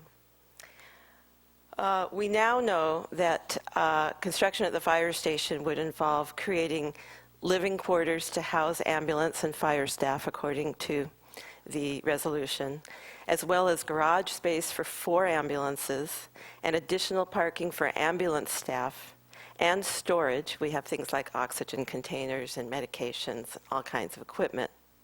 We also know that any plans would trigger, or most likely trigger, the EIR process in this residential community neighborhood, and the fire station, which was then voluntary, housed only volunteer firemen, at that point in time had an EIR process, as you know, and it would most likely be triggered. That would be expensive and time-consuming. Then there's this odd question of taxpayers' money, which is kind of getting into the weeds, but I'll make it short. The health district, as you know, serves and taxes people in San Simeon and the rural areas, while the CCSD, of course, does not have jurisdiction there. So the health district money that we would, if we had any money, be putting towards such a project would be coming from Cambrians, but also from people outside the district. So it could raise legal questions if we were to take money from people who are not represented by the district, by the CCSD, and use it to co-build or co-support such a structure. It could really be a question. And I guess the most important issue is that for all of this, with all of our weaknesses financially, we have not defined a community benefit. It is unclear that having all of our ambulances in one place is the way to go, whether it's at our station or elsewhere, especially during high volume times. And so other than that, I and many others do not see how this cost and the risk it could put the health district in financially is worth doing at this time.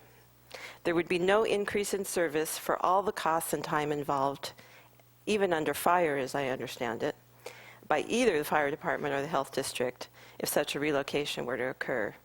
And we have not identified any savings. We'd still need the 2 ambulances, still need the fire trucks, still need the same staffing from any arrangement. So I call this a classic case of a solution in search of a problem. As a footnote, by the way, I'd like to note that your resolution goes much farther than does the health district resolution that passed yesterday.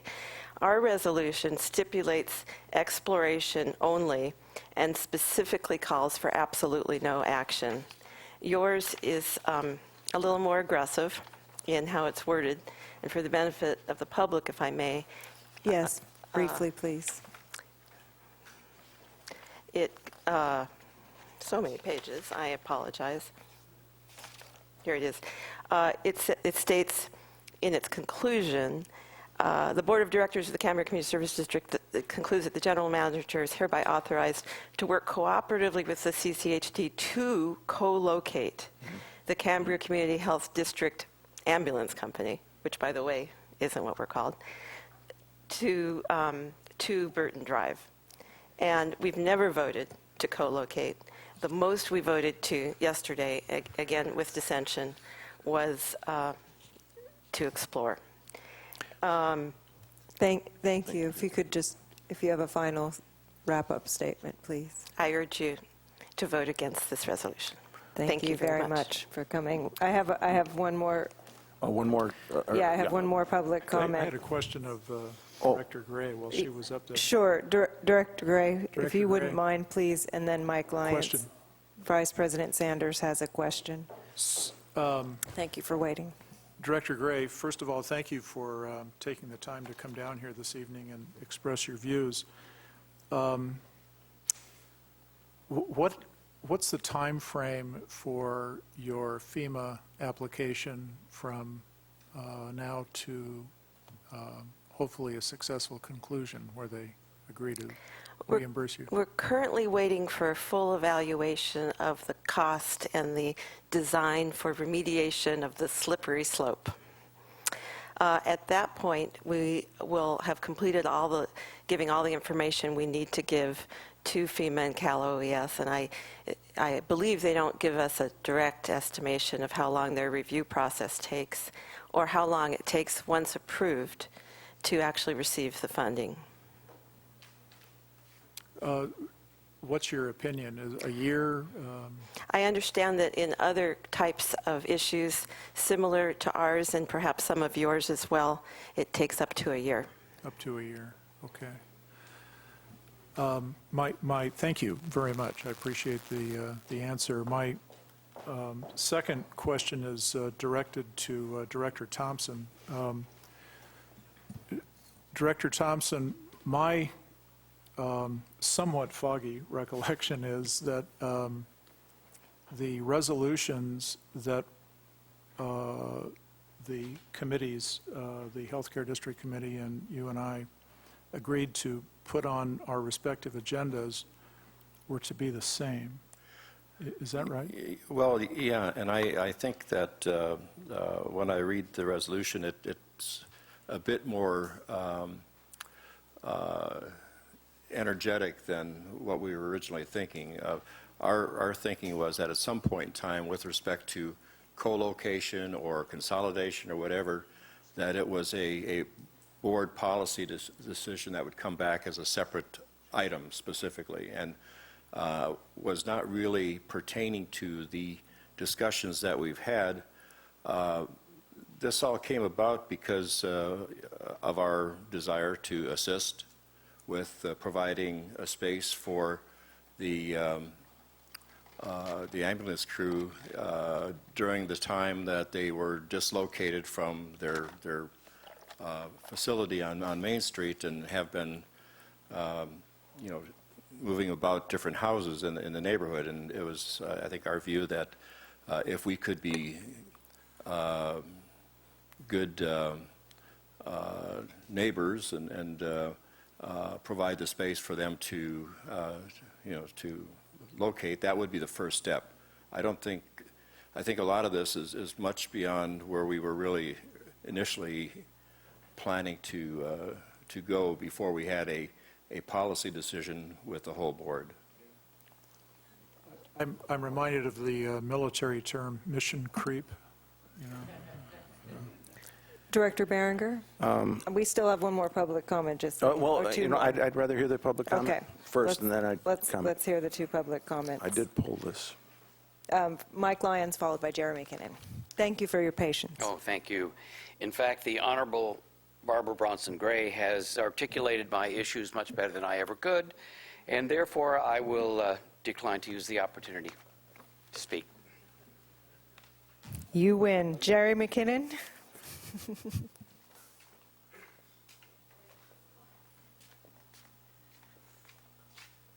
'Tis I, Jerry McKinnon. Director Thompson brought up the issue of the noise in the neighborhood, which I remember when the CCSD was contemplating building the fire station where it is now. There was a lot of public reaction from the people who lived around that territory. And when I read what's on the paper, the general manager is going to talk with the fire department and the health department, I would suggest that the community also be involved in that, so that if you can resolve the noise problem, the traffic problem, before it comes to the board for general approval, and you have the audience packed with people in the neighborhood are going to make the complaint, maybe this thing can be ironed out with the neighborhood before it actually happens. I recall one of the concerns that the neighbors had was at 6 o'clock in the morning, all those fire trucks are going to fire up their diesel engines and they're going to rattle the windows in the house, and I just don't want that to happen. So that's, I suppose testing ambulance sirens would be a consideration too. Thank you. Thank you, Mr. McKinnon. It seems to me, from what I heard from the committee, that there may be, if we change the resolution slightly so it indicates a temporary helping with not necessarily a long-term thing. Yeah. And Director Berenger had his light on. I want to hear from him. We haven't heard from him yet. Well, since I did pull this, I have a little bit of a very strong opinion, actually, and I believe Mr. Lyons was supporting, in fact, the objection toward adopting this tonight. So the three speakers that I heard were interested in that. I go back to Sun Tzu in The Art of War, where I'm going to do it again, who always wanted to have his troops divided. He didn't want them all in one place because they might be defeated in one place. This particular co-location would actually increase response times in every single case. Right now, if something's close to the fire department, they race to get there first. And if somebody is in the ambulance service, they race to be there first. But if they're both in the same place, there's never one person that's going to arrive there earlier than the other. There doesn't seem to be any benefit, much like was stated. What is the benefit toward this? The damage to the building, I walk by it every single day. It's not uninhabitable. The parking lot where the ambulances are staying, this is an opportunity, yes, to get some funding, yes, to stabilize a slope, but it's in the summer, and to park an ambulance there I don't think is dangerous at all. I wouldn't say a ruse, but it's close. The cost to our district is going to be significant, even if the general manager is just spending a couple of hours a week or maybe 2 hours a month even discussing the issue. And similarly, it's having our fire department diverted from doing what they're supposed to be doing. We aren't compatible agencies, regardless of what the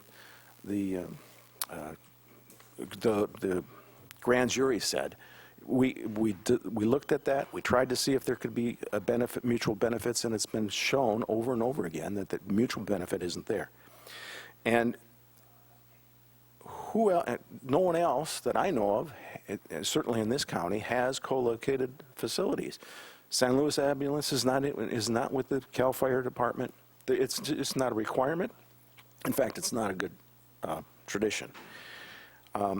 And also, I believe that ratepayers, the people that are paying for this service for the healthcare district, has none of our, some of Cambrians' money goes there, but so do other people's money. We shouldn't be a lead agency in being involved with that particular opportunity. Also, if there's, from Mr. McKinnon's position, if in fact this does require an EIR or upgrading an EIR, those expenses might be handled all by the healthcare district, and we have no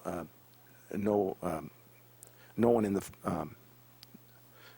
nothing in the game there. But if neighbors go to the Coastal Commission, this is something that could go out for many years. I agree that it's a solution looking for a problem, and I don't see any benefit to the district, and it would be a diversion. So that would be my two cents. Vice President Sanders. Yeah, I'm actually struck by two things.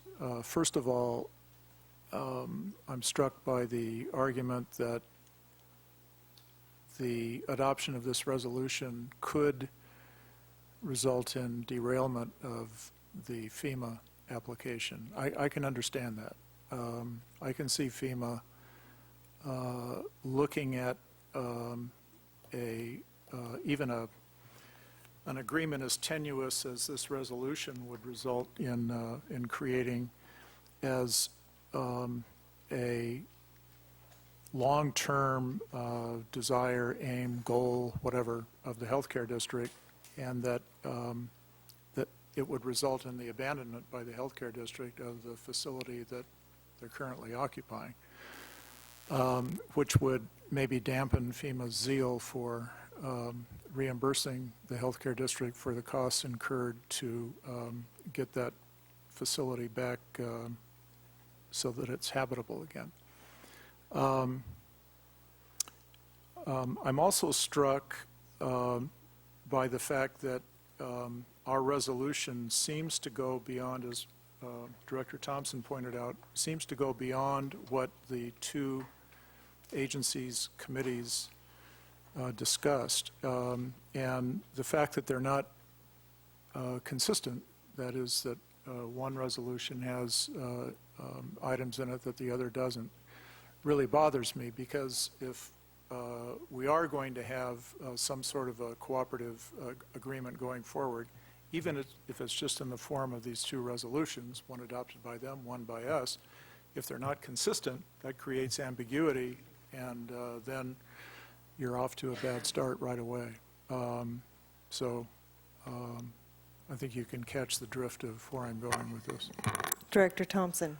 Well, my suggestion is that we table this matter and not act on the resolution this evening, and if we can come back with something that conveys our original message of helpfulness, and we can get the two parties to agree on that, then so be it.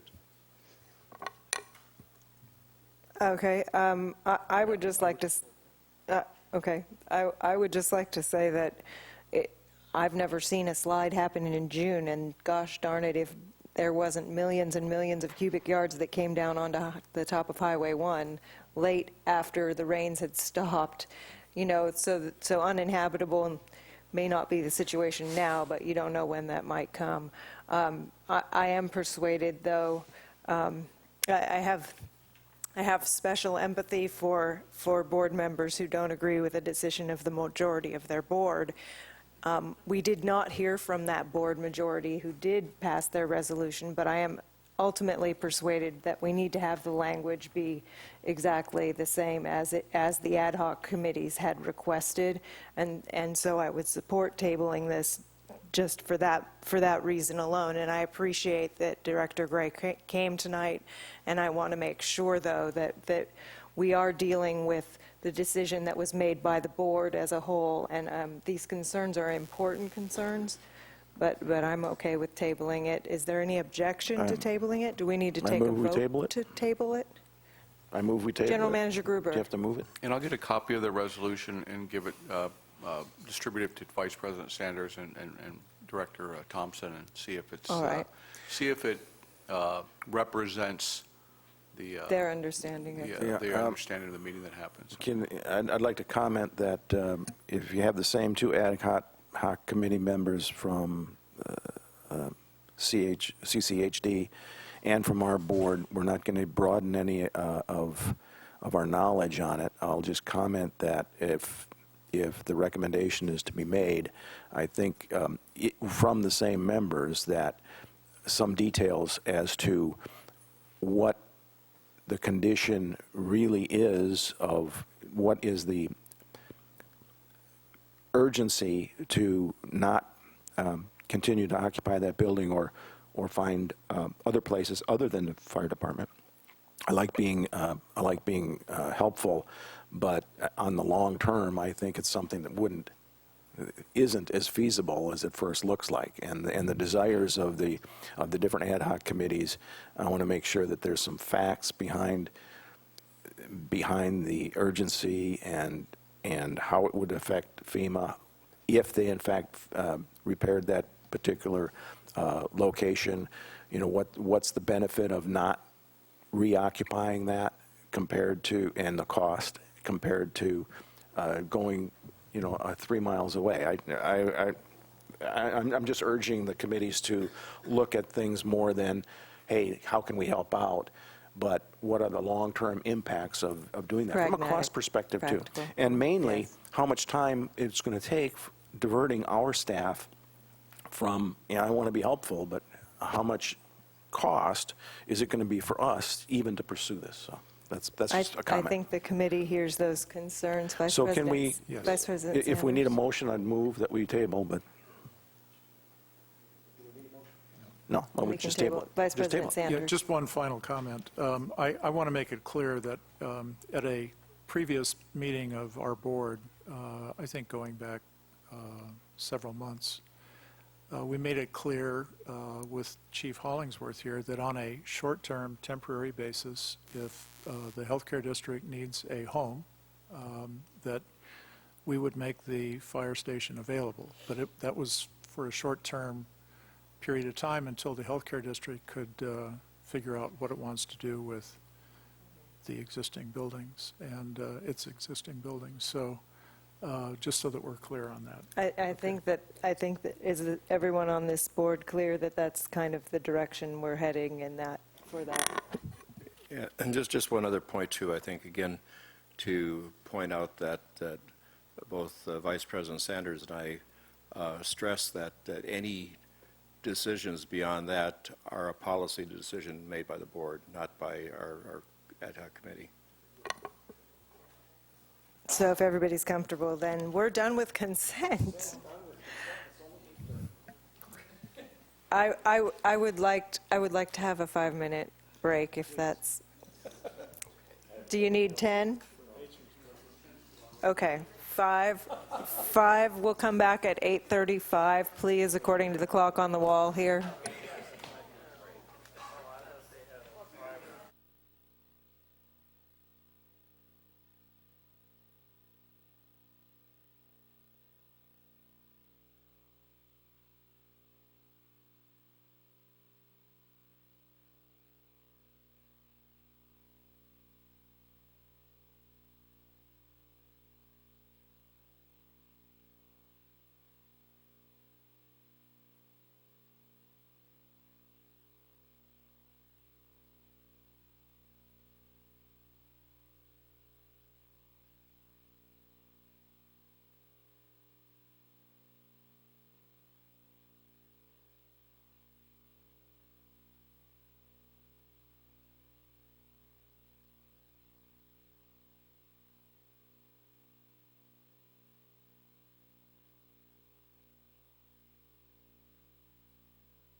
I'm going to get these done. Thank you. Welcome back, folks. I would like to make a procedural suggestion that if we hit 9:30, we make an agreement that we're going to continue to have the meeting or continue it to a date certain shortly ahead so that we're not here too late. Is that, does anybody object to that? Well, it was huge earlier, but I want to make sure that there's no objection to us at least having the consideration at 9:30. I think considerate would be good. Okay, thank you. But not preordained. No, not preordained, not decided right now, but at the time. Maybe we'll get done before then. All right, item 7A. General Manager Gruber. Thank you, Madam President. It's a public hearing, which you're going to need to open to discuss and consider adoption of Resolution 25-217, confirming 2016 fire fuel reduction itemized report of the Cambria Community Services District. And I'm going to give this one and the next two to District Council Tim Carmel. Thank you, General Manager Gruber. Madam President, members of the board. This is the annual public hearing to consider confirming the itemized report for the Fire Hazard Fuel Reduction Program. These are the property owners who haven't paid for their weed abatement for 2016, and they have those charges placed on the tax rolls. After the public hearing, the board can make adjustments to the report based on testimony they receive, and then adopt the resolution. It's then sent to the county for collection. I'd be glad to answer any questions. Thank you. I would like to open the public hearing for this item. I don't have any requests to speak. Is there anybody that would like to provide input? Then I would like to close the public hearing, and I don't believe any modifications are required since we didn't get any additional input. So I believe we are ready for a motion, yes? I move adoption of Resolution 25-2017. I'll second it. Seconded by Director Behringer, moved by Vice President Sanders. Call the- Comment? Yes, please, discussion, under discussion. I note that there's, I believe only 11 is appropriate. I don't know how many we've had in years past, but that's a pretty small amount. It's small, the smallest Very that I can small. remember. So it's really good to see that so many folks have complied and have cleared their own lot, and that's how we have to deal with is 11. And I did hear from a member of the community that was concerned about how early they're being cleared this year and having it come back.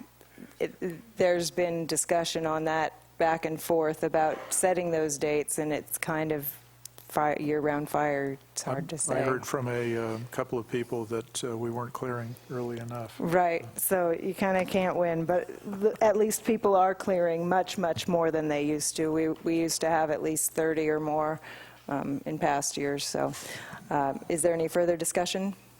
Okay, please call the roll. Vice President Sanders? Aye. Director Behringer? Aye. Director Farmer? Aye. Director Thompson? Aye. President Rice? Aye, passes unanimously. Let's move on to item 7B. General Manager Gruber. Thank you, Madam President. Item 7B is a public hearing to discuss and consider the Resolution 26, 2017, approving a fire suppression benefit assessment, consumer index CPI adjustment at the rate of 2.7 for fiscal year 2017 and 2018. I'll turn it over to District Council Tim Carmel. Thank you. Pretty much gave my staff report, unfortunately. This is the annual public hearing to approve the CPI adjustment for the fire suppression benefit assessment. It's 2.7% this year. That amounts to $11,675. At the close of the public hearing, we recommend you adopt the resolution. This revenue is critical to the fire department and the community. Thank you. I would like to open the public hearing for this item. Is there anybody that would like to speak on the increase to the fire benefit assessment? I see none, so I'd like to close the public hearing, and I would accept a motion on this resolution. Yes, Madam President. I would move that we adopt Resolution 26-2017, approving a 2.7% CPI adjustment in the existing fire suppression benefit assessment rates effective July 1, 2017, in compliance with Resolution 27-2003 and the related engineer's report. Is there a second? I'll second it. Second, moved by Director Thompson, seconded by Director Behringer. Under discussion, I just want to point out that this 2.7 CPI adjustment is under the amount of the increase that we're giving the firefighters in their MOU. So this increase is needed, just if only for that, plus other expenses have gone up. I think it's over justifiable to be able to do this. Just as a point of discussion, though, 2.7 is more than in previous years, isn't it? 2.7 CPI is pretty big. Yeah. Okay. Yes, it's a significant increase. Good. Not good, but it is. All right, let's call the roll. If there's no further discussion, let's call the roll. Director Thompson. Aye. Director Behringer? Aye. Director Farmer? Aye. Vice President Sanders? Aye. President Rice? Aye. The motion passes 5-0. Item 7C. I can do it. Go ahead. I'm going to do the staff report. Thank you, Mr. Carmel. Thank you. This is the public hearing to consider confirming the itemized report for those people who haven't paid their garbage bill.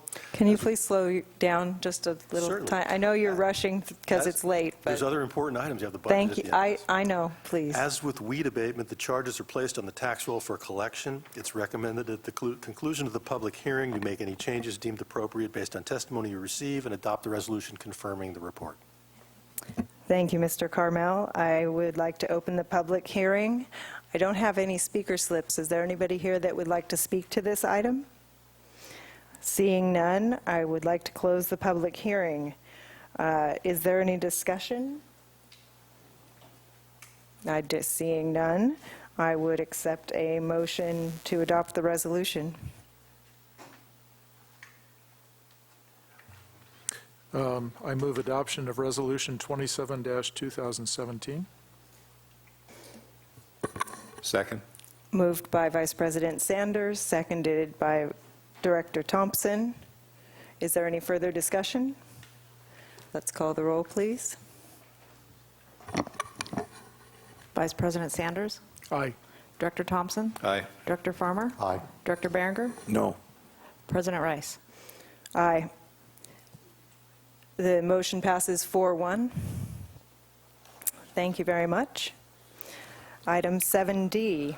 Thank you, Madam President. CCSD. I think this is the meat of the, This is the meat of it. CCSD board members. Item 7D is a public hearing to discuss and consider adoption of Resolution 28-2017, approving the CCSD fiscal budget for fiscal year 2017-2018.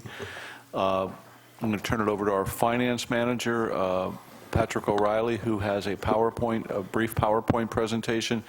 I believe this is the third time this is the third and hopefully final rendition of the budget that's been brought before you. So I think the board's had plenty of opportunity to review it. So with that, I'll turn it over to Patrick. Thank you.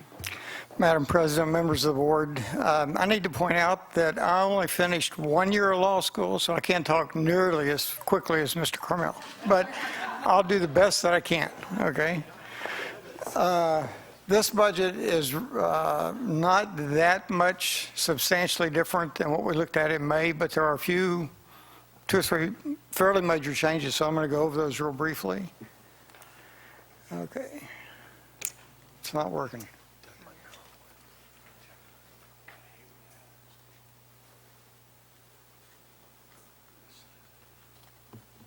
Oh, there we go. Whoops. Okay. Which page do you want to be on? The first, yeah, that one right there. Okay.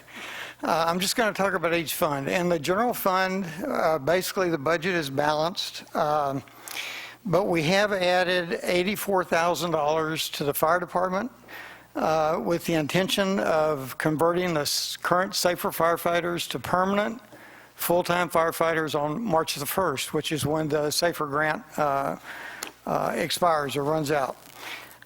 Can you? Yeah. In the short term, that means we're going to have to take $84,000 from the general fund reserves, and we're going to have to do that basically for 5 years. And I'm calling that the short term because before I could recommend this to the board, I had to be comfortable that in the long term we'd be able to fund this without requiring another ballot to get additional taxes levied. So, next slide. It's easier if I do it myself. Okay. Oh, there you go. Thanks.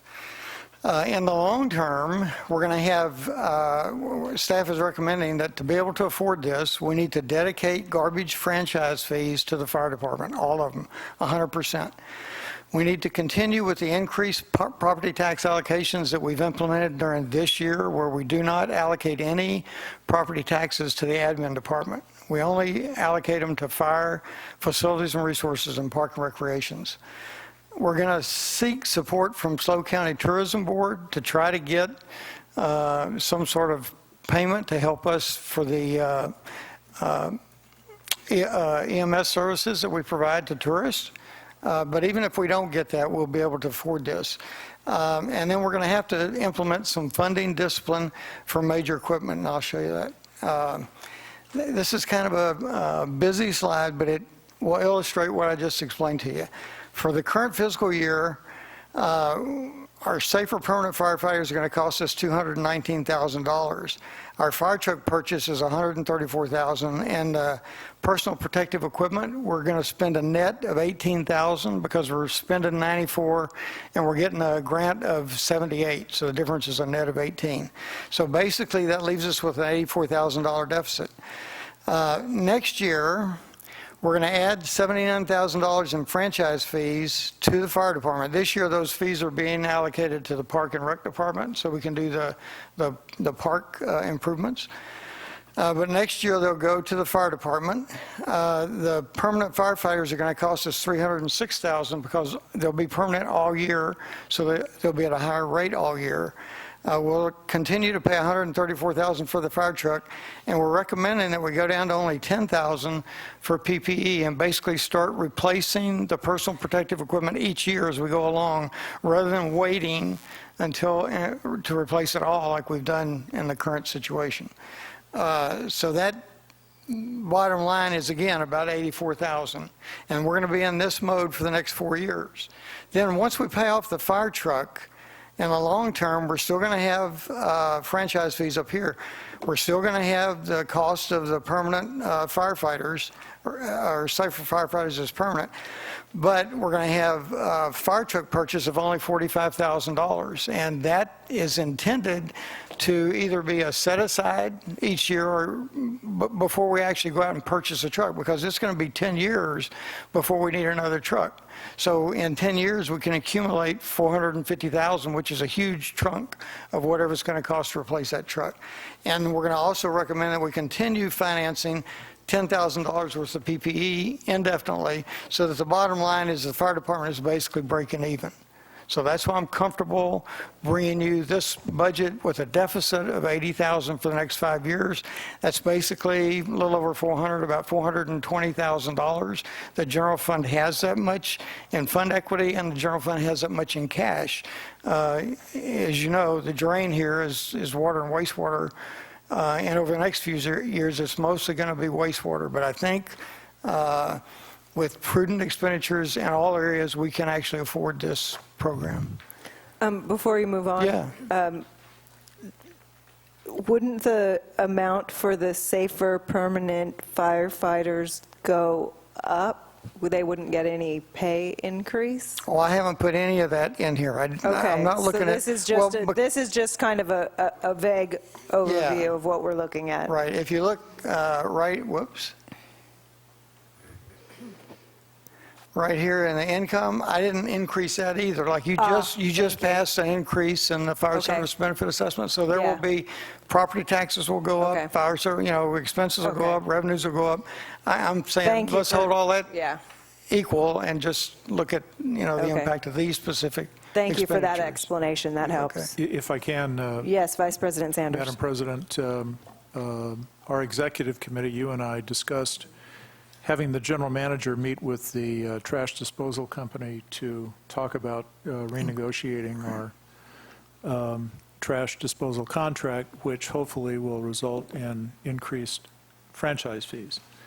Then it's up to the board to determine whether or not those increases in franchise fees would be used by the fire department for this purpose or for some other purpose. Thank you. Okay, any questions on that's all I had to present on the general fund. The wastewater fund is also balanced, but what we've done is we've added $85,000 for the construction and installation of the influence screen. That's an item that's included in the current year budget that we're not going to get to. So the current year budget included this keep hitting the wrong buttons. Included this $85,000. The current year budget also includes $85,000, which was going to be borrowed from the general fund to pay for it. So what we're doing is we're moving it out of the current year budget and placing it in next year's budget where we'll actually incur the cost. So it's really no change in the cash position of the wastewater fund. It's just moving it from one year to the next. The water fund has a budget surplus of $77,000, and that's even after we've increased the cost to repair the Stewart Street tank from $50,000 to $64,000. That was the only major change in the budget as presented. And the very last thing is the SWF capital project.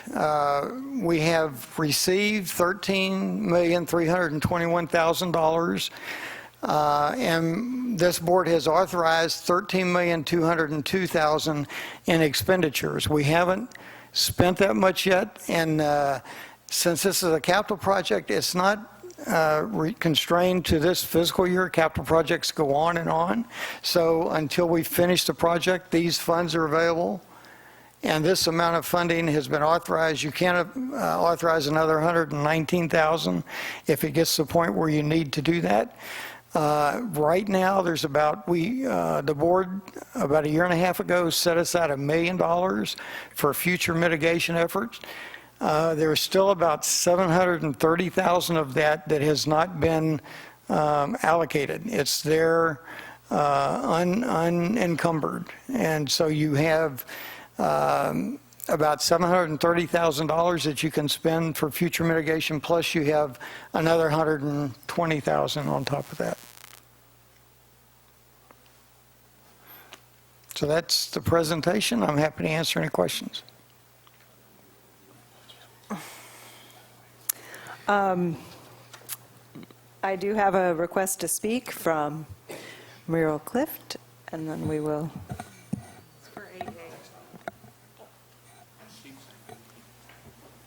Oh, it's 8A. I'm sorry, I'm getting ahead of myself. We're only on 7A. I move that we approve the budget. Second the motion. All right, under discussion, Director Farmer? Well, I appreciate Finance Officer O'Reilly saying that we have, what did you say, $730,000 that we can allocate to some, let's say, emergency or financial difficulty with regard to the SWF. So perhaps we can be using those monies with regard to dismantling the brine pond, which is probably going to cost a little bit more than that, because I was wondering where that money would come from. So apparently we have this kind of set aside for something just like this? That would be a mitigation, in my opinion, yes. Yeah. But that wasn't included in the budget. I mean, this particular item, which appears to be something that is going to have to take place, I mean, the dismantling of the brine pond, you didn't include that in the budget expense? No. And that didn't happen because it wasn't as definite enough to do so? It didn't happen because nobody told me to do it. Okay. I guess that's a good enough reason. Right answer. Further discussion? Yeah, let me see here, page 330. Let me just briefly mosey there. So it says here under wastewater fund analysis, 330. Okay. Basically the budget for the wastewater fund is expenditures are less because it's probably important to understand that the capital improvements projects that we were hoping to do for the wastewater facility have, for the most part, been pushed further down the road. So that's how we kind of got the balance there. But it says here, staff is developing a comprehensive capital improvements plan, which will be presented to the board early in the fiscal year, and I assume that means like this summer, to identify other improvements which must be funded now. So where does that money come from that must be funded now? This budget also includes money for a rate study in both the water and the wastewater funds. And that rate study will incorporate whatever those needs are. And hopefully that's where the money will come from. That's where the money needs to come from. Well, you were saying that you couldn't talk quite as fast as our legal counsel. Let me just say this. I didn't go to law school or accounting school, so I'm not quite sure I understand what happened just there, but thank you so much. And if I could just make one more further comment on page 346. Under the item right in the middle of the page where it says office rent. And so it was approved in the budget for this past fiscal year that is now ending was roughly $40,000. And then it says proposed for the budget for this coming fiscal year is approximately $20,000 for office rent. Is that like an error?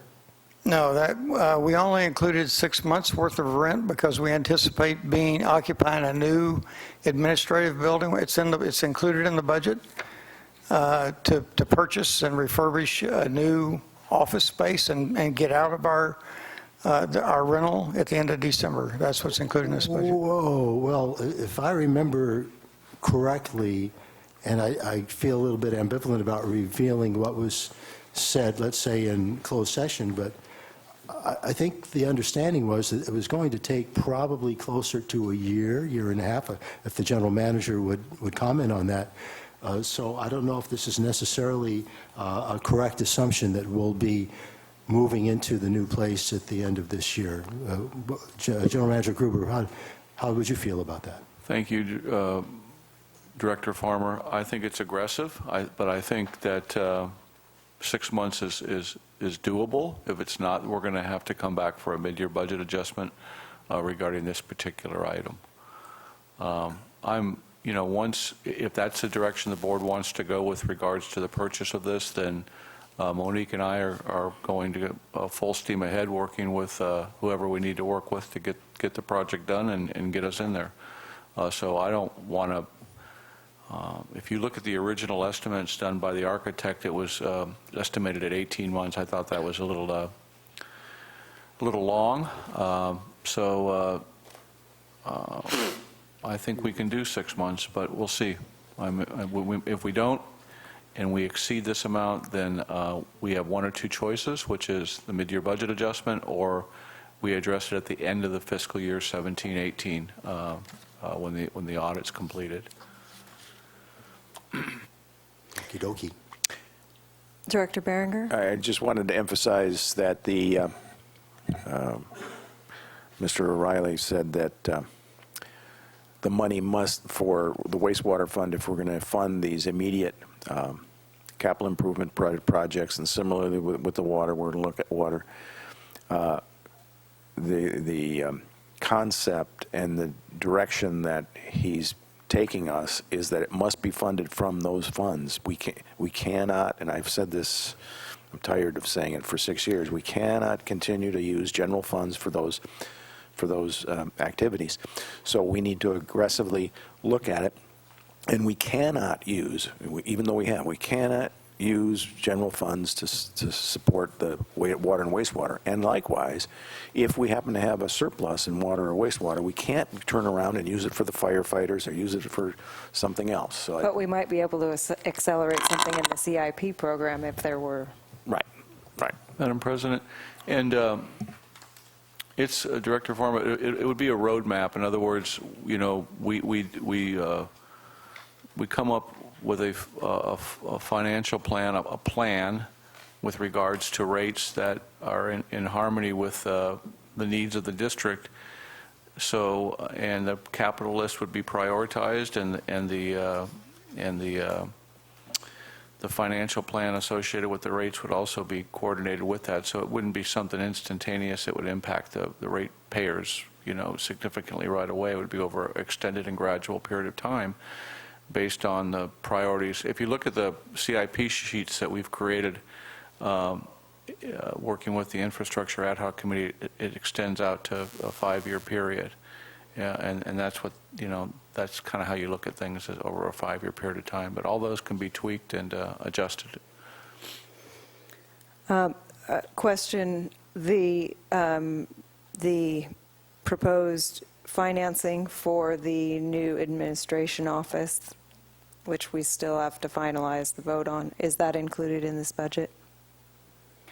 Yeah, the payment on it is, that's Yes. $728,000 includes, $72,000 includes payment on that debt. Okay, I just wanted to make sure that that I didn't miss something. I just have a couple of questions and one comment that I want to start with. Thank you so much. The budgets for this district have become much more transparent, and it's much easier to see where our money is going. And the fact that we're having a balanced budget, at least at the moment, we're in a much better position to not continue to spend down all of the funds that we have set aside. still thinking we're overspending what we have coming in, but with the rate studies, I hope that we are in a better position. But I sincerely want to thank you for working with me, for working with the Budget Committee, and getting these things straightened out among all the staff that are required to get the information from. I know it's not an easy process, and you've spent a lot of time, and I very much appreciate that. And General Manager Gruber has done a good job of making sure that we have the information that we've needed to get to this point.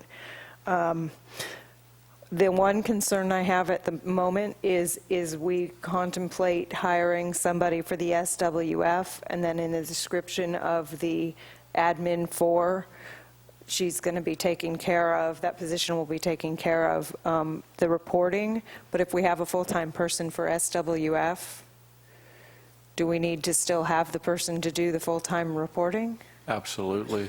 Okay, so it kind of Absolutely. takes a person and a half at least. Oh, and then some. I think one of the things we realized through this whole process with the NOBs is that, and with our previous water supervisor and our current water supervisor and our wastewater supervisor filling in as a CPO, that's not doable, but also absolutely unacceptable by standards established by the Regional Water Quality Control Board.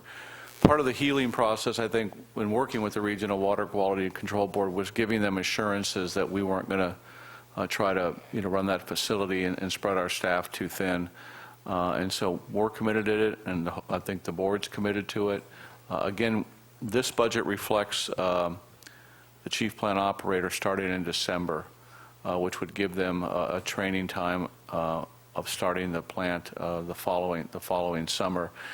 But also the administrative 4 position that you referenced with Carolyn, they're going to be working very closely together. The chief plant operator and Carolyn, they're going to have to, in addition to support from the district engineer and myself. Okay. So it's a team effort, and we want to do it right, we want to get it right, we want to operate it right. If we can't, then we don't need to be running that facility. So. Okay, thank you. I appreciate that additional explanation. Question on the CIP program and the rates.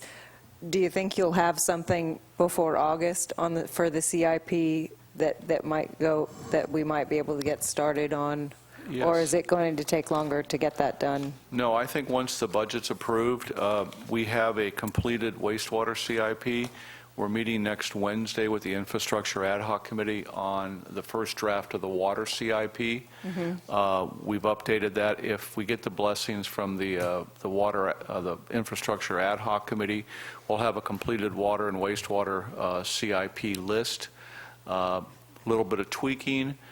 We send that information to Alex. Well, first we'll have to enter into an agreement with Alex Handler if that's who the board chooses to use.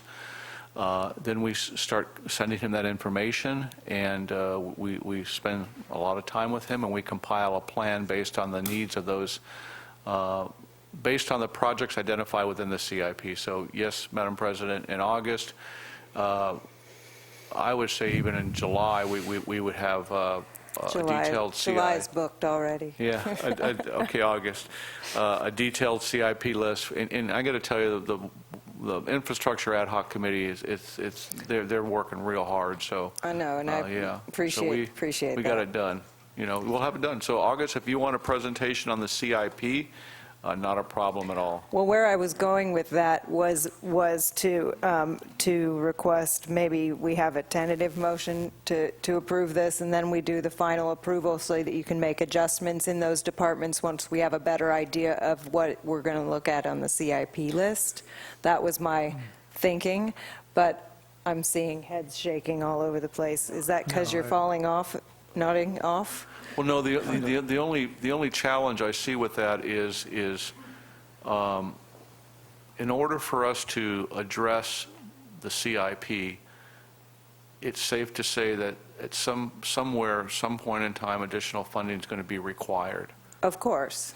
And so I think that's understood. I meant yeah. because we're going to have to make some trade-offs, it seems. We're not going to realize any revenue this coming fiscal year from rate increases or other sources. And I would like to speak to another source when you're done there. Yeah, sure. I think I am done because that was the only point I wanted to make. I just would like to authorize some expenditures, but also we know there's going to come back a mid-year budget, but if we can make some adjustments right away with the CIP, even though we're not going to realize revenue. But I hear what you're saying. Director Berenger and then Vice President. Vice President Sanders. Okay, I think we should approve this as is. We should accelerate the CIP, but the CIP is going to reflect what additional funds we need and where we're going to get the funds for. So that's the decision. This particular budget is as narrow as it can be, and anything added is going to have to come up with, yes, this is what we want to do, and this is how we're going to pay for it. Right, and I agree with that, and we still haven't put together a policy on paying back from prior years overspent. So, Vice President Sanders. Yeah, let me just bring up the issue of, it's kind of the elephant in the room that nobody has talked about, but I think we need to start talking about it. If the very limited amount of growth that would get us to 4,650 residential units over about a 23-year period, if that occurs, the revenue generated by that growth through connection fees would be a major financial shot in the arm for this district. It would take the stress off of rates. It would enable us to have a realistic capital improvement budget, and I think would result in a much better financial picture for the district. So I would like to see, as a part of the capital improvement project program that is presented by the general manager, a projection on what those revenues would be. And might I add, when Alex, if that's who Alex Handler from Bartle Wells does do our quote rate study, I think an important component of that, as I put the RFP together, request for a proposal, is that we do incorporate revisions to our existing connection fees, because I think they're nominal, and I think they do need to reflect the cost of the projects that we're going to need to undertake. Of course, we don't, there's an excess, but our connection fees right now are extremely, extremely reasonable, and those need to be part of the evaluation process as we move forward with looking at additional sources of revenue for the district. Director Berenger. I think that I don't know exactly when Mr. Handler did the rate study, but he did do a connection fee study. I do believe it was prior to the construction of the facility, and the rationale was to buy into current infrastructure, and yes, maybe there's some justification for buying into new infrastructure. However, I think you got to be careful of it. It went from whatever it was, $2,500 to $20,000, and $20,000 is not insignificant. And because we're talking about the subject, and I think we can, if there was an immediate, we could use the current connection rate and have it escalate as the years go out to encourage people to provide funds now rather than wait till later. And if we put too much pressure on it, we could kill the goose that's going to lay the golden egg, because if it's too expensive, people will not connect. That's my comment on the subject. Yeah, Thank you. I'm sure that Mr. Handler will inform us as to what projected connection fees for our district would be vis-a-vis other cities, districts, and so forth, that would give us a gauge in terms of what's realistic. But just doing quick and easy math, if we had 40 connections per year at $25,000 per connection, you're generating $1 million worth of revenue that the district does not now receive. Think what $1 million a year would do over the entire span of time to get to 4,650 units. We could do all the improvements that are necessary to the wastewater treatment plant. We could do a lot of other things that this district needs in the way of infrastructure. So I'm only proposing that we get a snapshot from the general manager of what those revenues would be and how those revenues would be applied if the moratorium is ever lifted and the 4,650 unit build-out cap is reached over a 23-year period. Director Behringer. I'd like to add that, yes, there'd also be relief for the ratepayers because those people not only would pay connection fees, but the number of people paying for the service will increase. But also, there's the issue that we need to understand that if for some reason we don't succeed in being able to issue additional letters, what the impact would be on this entire community, the inability to do so many things. Maybe we go to the BRP people are looking at, trying to come up with taxes or something in order to do it, but the present number of people are just not going to be able to be served economically without some kind of infusion of monies. Yeah, I think what we're going to see is a rate structure without infusion of revenues from connection fees. We'll see a rate structure that is on the verge of being prohibitive, if not prohibitive. I just would like to, Director Farmer. Well, you can say what you were going to say, and then I'll comment. Okay. Vice President Sanders just made the remark, I just quoted him, a very limited amount of growth over the next 20 years. Then I believe just a moment or so ago you said 40 a year. Am I correct? Well, it would actually be on the order of about 38 per year. Okay, so if a 1% growth rate is approved by the county. Okay, so 38 per year is about roughly a house being built every 10 days for the next 20 years in Cambria. Well, Director Farmer, I think like you, I lived here for a number of years before the moratorium was instituted. And the activity in terms of construction, the growth that occurred was, honestly, it was almost imperceptible.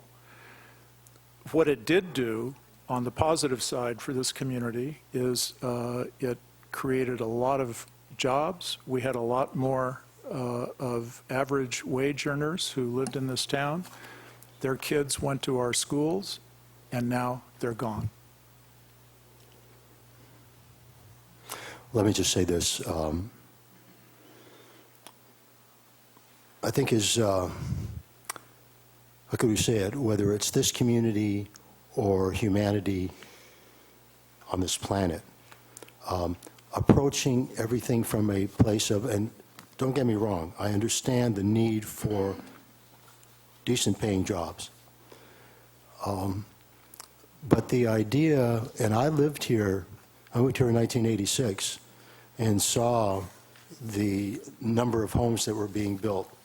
I mean, the neighborhood that I've roughly lived in for 30 years, I can just walk up one street and down the other and point to all the houses that have been built since I moved here. And the idea of a house being built every 9 days, every 10 days for the next 20 years, I think will do irreparable harm to the, how could I say it, the aesthetic value of this community, to what it is that many of us love about this community. And I understand the need for monies to help the district and to pay for this facility, but we're going about this in an old-fashioned way.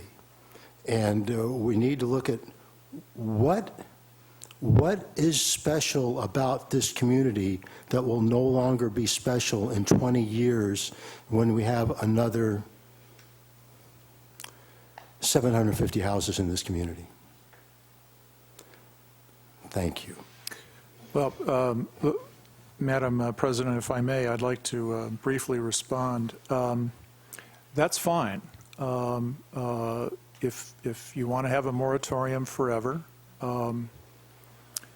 I would say good luck sustaining that position legally. But beyond that, I think you have to consider the back-breaking impact that will have on the ratepayers in this district as the CCSD struggles to bring the sewer treatment plant up to speed, comply with all of the regulatory requirements imposed on us, which are going to increase by the state, by the Regional Water Quality Control Board, by the State Department of Water Resources ad infinitum. I think what you'll find is that the rates will be staggering because the infrastructure has to be repaired. It has to be brought up to speed. If it's not, then we're going to start having catastrophic failures with no revenues to deal with those catastrophic failures. Madam President, can I move that we approve the budget? I have another comment to make. You can comment. We can move in still have second. discussion after the motion can be made, and then there's further discussion. I move that. Has the I motion think been it was already made. made? Never mind. More discussion. Director please. Farmer. I believe Vice President Sanders put words in my mouth that I never said, saying that if I believed in a moratorium and no more building, I never said that. What I said was a house being built every 10 days seems quite extraordinary to me over the next 20 years. Getting back to the infrastructure needs of this town, of the wastewater facility, and with the water delivery system, if we hadn't built this emergency water facility and put ourselves in serious debt, we would have the funds to address the issues with regard to infrastructure. And if the board had had the foresight to take that approach in years past, we wouldn't be in the situation that we are now. Well, I don't mean to get into a debate on this, and we should probably cut it well, off. But if, Director Farmer, if you're interested in lifting the moratorium, which is what I just heard, correct? Then I would be happy to talk with you about how many new connections we should allow per year. That would be a very productive discussion to have. So I thank you for your comment about perhaps lifting the moratorium. I think that's a step in the right direction. I'd like to make 2 points. One, we would be still in a bad situation because the situation we're in now that financially is including a giant loan, yes, that has a debt to be paid off, but it's not like we would have had that money to use on something else. We also wouldn't have the $4 million grant in addition to that. So there are some positives and some negatives on both sides of that. And this is part of why I dug in so hard on the budget to try and look at what those trade-offs are, because we can't do everything, partially because of the moratorium and we don't have new connections, but eventually when we get to 4650, this district is going to be in this same jam too.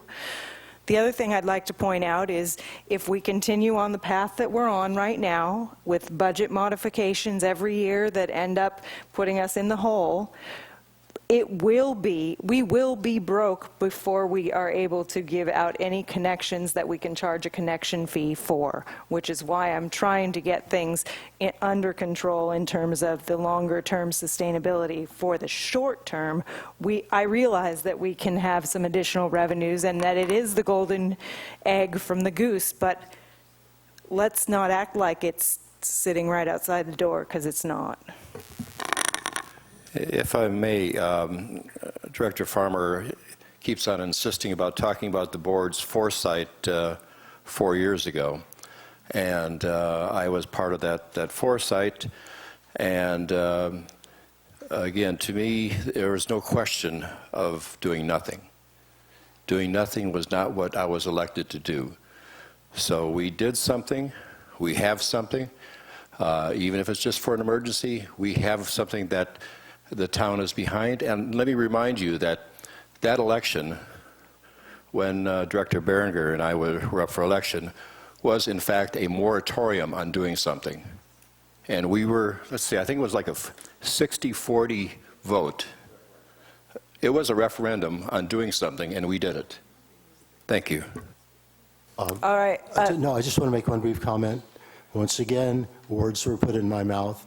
I didn't say any time frame. I didn't say 4 years ago. I said in the past. Okay, thank you. All right. I'd like to call the question unless somebody else has anything else.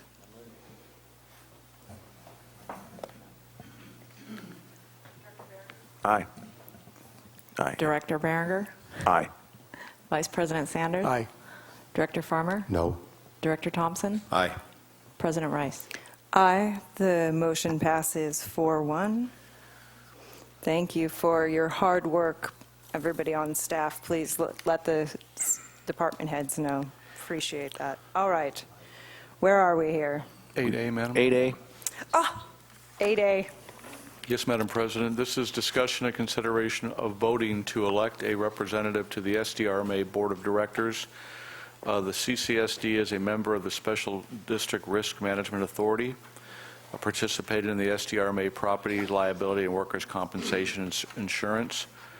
SDRMA notified members in February of this year on nominations of 4 seats for the SDR Board of Directors. The election committee affirmed that 7 candidates meet the qualification requirements and submitted their nomination documents in accordance with the policy. Attached are candidate statements and qualifications, and the board is asked to select up to 4 candidates. The candidates are Timothy Unro, James Hamlin, Mike Schieffer, Michael Karen, David Aranda, Cindy Budette, and Jean Bracey, and I apologize if I massacred their names. Also is attached to the independent statement received from candidate Timothy Ura and Cindy Bidette.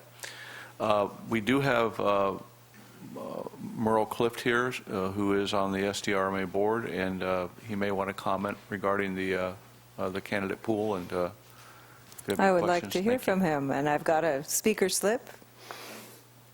Merle Clift.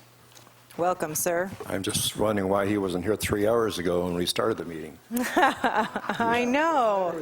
It's nice to see you, He was sir. watching it online, I'll bet. I'm going to try to bring you something that you can all agree on. Now that you said that. Yeah, I don't want to bring. I'm really here tonight to endorse 3 very fine public servants that have worked very, very hard on your behalf and on behalf of all special districts. As you know, I've been a member of the Special District Risk Management Authority for 7.5 years now, thanks to getting Mr. Sanders talking me into going to a meeting.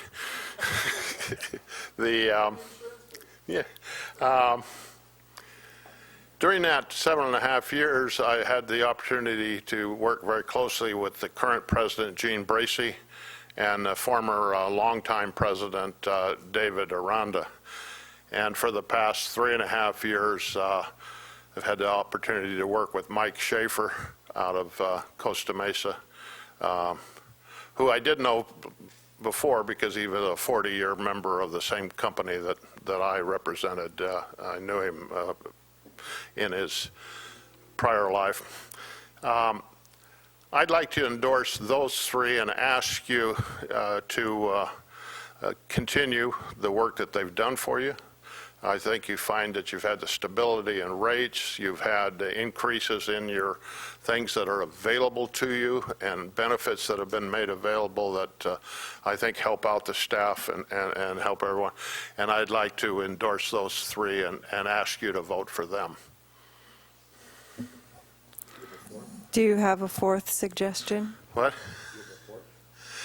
I don't have a fourth, but if I was to make a recommendation, I would suggest that you consider one of the two individuals who took the time to contact you.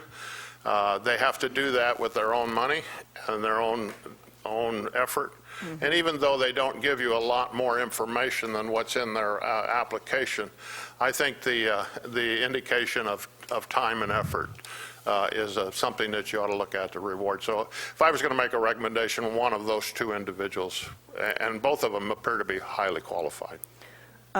Just one other question on the rest of the board. That's the SDRMA board. I noticed that it's mostly men on this list, and I see one of the non-incumbent is a woman. Is there a decent balance, gender-wise? I'm sorry, I didn't. The rest of the board. The rest of the board. The rest of the board? Gender-wise, is it very... They've been doing an excellent job. No, I just mean of the other candidates, to pick a fourth. There's one woman on this list. And it looks like there are not very many women on the board. Is that the case? Jean Bracey is on. Sandy Robertson is a member. She's from Herlong Sanitation District, and if you know where that is, you've been way up a road of 395, a long ways away. And the balance of directors versus general managers types? About half are general managers or top executives of agencies, and about half are elected. Okay. When I first went on, I was the only elected board member, and everybody else was general managers, but Mike Seifert is an elected board member, and Ed Gray is an elected board member from, so there's 3 out of the 7 that are elected board members, and 4 out of 7 are either general managers or assistant general managers or risk managers. Okay. From their districts. Okay, I just didn't know if it would help with the balance on the board. Yes. Madam President. Vice President Sanders. Two are women? Two of the current are women. Are women. Yeah. 2 of 7. And they're pretty well diverse across the state. I suppose you could say that the one lady there that is from Temecula would be adding a new area that's not, and that's not an endorsement. That's just. But in appointments in the past where we've made appointments to the board, we've always been concerned with having diverse representation throughout the state rather than having everybody come out of Bakersfield, which for a while, Bakersfield, Visalia seemed to control the whole thing. Director Berenger. I'll just mention my personal preference. I think that I would lend a lot of credence to the recommendations of Mr. Clift. I have, when we've gone to RSDMA events, I think that the incumbents have done a fantastic job, and I'm agnostic as far as it comes to doing a fourth person. As far as I'm concerned, I don't have enough information or enough experience to have a fourth ballot, and I think we could have a ballot of just 3 if that would be the desire of the board. Director Farmer? No, I just want to say that we don't need to have this, our candidate in ballot submitted. I mean, the deadline is like August 29th, over 2 months from now. So perhaps we can put off voting on this till the next meeting. And so all of us on the board have a little bit more of an opportunity to read all of these statements and just get a feel for it. I'm obviously former Director Clift probably has a pretty good assessment of what's happening, but that's my feeling. Well, I think that I'd like to hear from Director Thompson, who I haven't heard from yet. Well, I don't see any reason to hold off. I like the idea of diversification in terms of gender and also in terms of geography. And so I think Ms. Beaudet certainly fits that category, and then go with the other three that Mr. Clift recommended, and let's just Is that a motion? Is that a motion? I would make that motion. Second the motion. So it's been moved and seconded. Is there further discussion? Thank you. Does the clerk have the names? Okay, good. And under discussion, I just want to say thank you very much to Mr. Clift. Not all the boards who vote for SDRMA board members have the advantage that we have had with having these recommendations. And David Aranda was the first presenter at the training that we went to at the very beginning of the last month. Was it April? The end of April? Yeah, the 4 days at the end of April, right? Yeah, and he's definitely an asset, so I completely support this, and thank you very much for coming out today. Let's have a roll call, please. Director Thompson? Aye. Vice President Sanders? Yes. Director Berenger? Aye. Director Farmer? Aye. President Rice?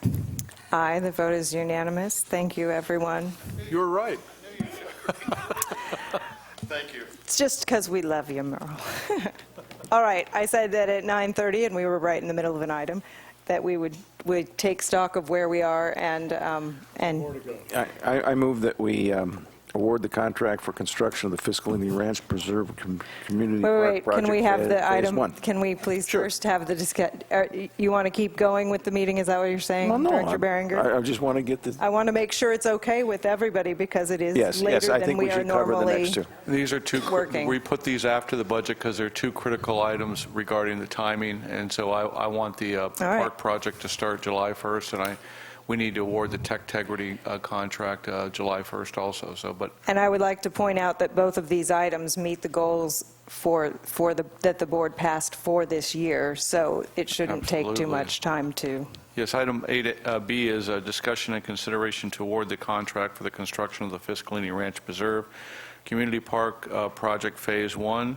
The fiscal impact is in front of you, the discussion, and then what it entails regarding the Phase 1 park is in bullet statements below. Just wanted to thank the pros. They've been working really hard on this, and this is the second time that we've gone out to bid on this. Also, thank the Finance Committee and Patrick for coming up with some creative ways to make sure that this is funded in its entirety, and that we start the project and we get it done hopefully by the beginning of next rainy season. It's exciting. It's a huge project, a huge move for the community, and I'm excited to be a part of it. So. Thank you. This would be a perfect topic to include in a town hall meeting type of situation, so we can inform more of the citizens about what's happening. I move that we approve the contract, but pointing out that the winning bid is S. Shavers Construction, Inc. I'll second that, but I would like to comment that this has been the subject of numerous public meetings, and we've gotten a lot of comments, and I don't think that it's really necessary to. I just meant for updating, not for necessarily. Again, like what happens when we have the hazard mitigation plan public forum, I think this is something that we really need to do. It was our commitment to the county when we purchased the ranch, and I think let's move forward and get it done. I agree. I'm sorry if you misunderstood. The intention of my comment was, as we are moving forward on it, let's make sure we're keeping the community informed and involved, the community who will be using it. That's all I meant. Okay. So there's been a motion and a second? Correct. Motion by Director Sanders, seconded by Director Thompson. Was that right? Actually, I think I made the... Oh, didn't I say? No. See, 9:30 apparently. I Director made the motion. Berenger made the motion, that's what I said, I meant to say. And then Mike seconded it.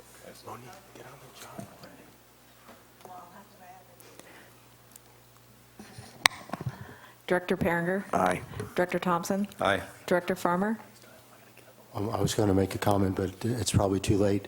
So No, it's not too late, please make a No, comment. it's just one minor item. One of the reasons that I've really been kind of skeptical of the placement of it, although I know that when we got the monies from the county, that we were obligated to build the park there. So it's not like I can say, well, no, we can't build the park there. My main concern is the traffic at that point of entry and exit, which it just gives me an awkward feeling, you know, people coming down that hill, people leaving, and especially when there's 92 parking spaces there, and let's say that people are coming from out of town in large vehicles, that type of thing. I just feel like that, to me, that's my main opposition to this, is the problem that would create. Other than that, my good friend Steve Niffin's been working on this for a long time, so. And it is a board goal. And if I can briefly respond, not that it would help all that much, but parking would be available on Main Street. There is a bridge that the district installed across Santa Rosa Creek from Main Street that would provide an alternate access, ingress and egress, actually, for people who want to visit the park. That bridge was paid for with Caltrans mitigation funds, by the way, not with district money. Thank you. We are on Director Farmer for the vote. Did you vote? Yeah, I said for my good friend Steve Niffin. Ah, yes, thank you. President Rice? Aye. So that passes unanimously. Let's move on to 8C. Madam President, before we start this item, I have a conflict of interest. We represent Techtegrity. Get out. They're a source of income, so I got to leave the room. Thank you, Madam President. Thank you for mentioning your conflict of interest and for leaving the room. Let's give him a moment to escape. You don't have a conflict. You're not allowed to leave yet, sir. Ridiculous. All right, General Manager Gruber. Thank you, Madam President and board members. Item 8C, and the last one of the evening, is discussion and consideration to approve a professional services information technology IT agreement with Techtegrity and authorize the general manager to execute this agreement. The fiscal impact for the contract is $26,376,000 annually. This provides for 10 hours of support per month. This is an estimation of time needed based on the size of the agency and numbers of users. Any unused hours will be rolled over to the next month, and a review for the increase will be made on a quarterly basis. Additionally, there is outboarding cost of $5,747 for the new company for labor and hardware. Staff published a request for proposals for information technology services, and the CCSD received response from 3 companies, which were reviewed by staff. The least expensive firm for the annual cost was selected. Their cost for obtaining is slightly higher than other companies. However, it does include more hardware. If you have any questions, I'll be more than happy to answer them, but mostly I'm going to let Monique answer them because she's really the one that handled this from the very beginning all the way through the end. So I'd like to give her, if the board approves it, I'd like to thank her for all her work on this. It took a lot of effort. Madam President, I have a question on this. Yes. Director Berenger. I believe that, I thought the lowest bidder got it. Weren't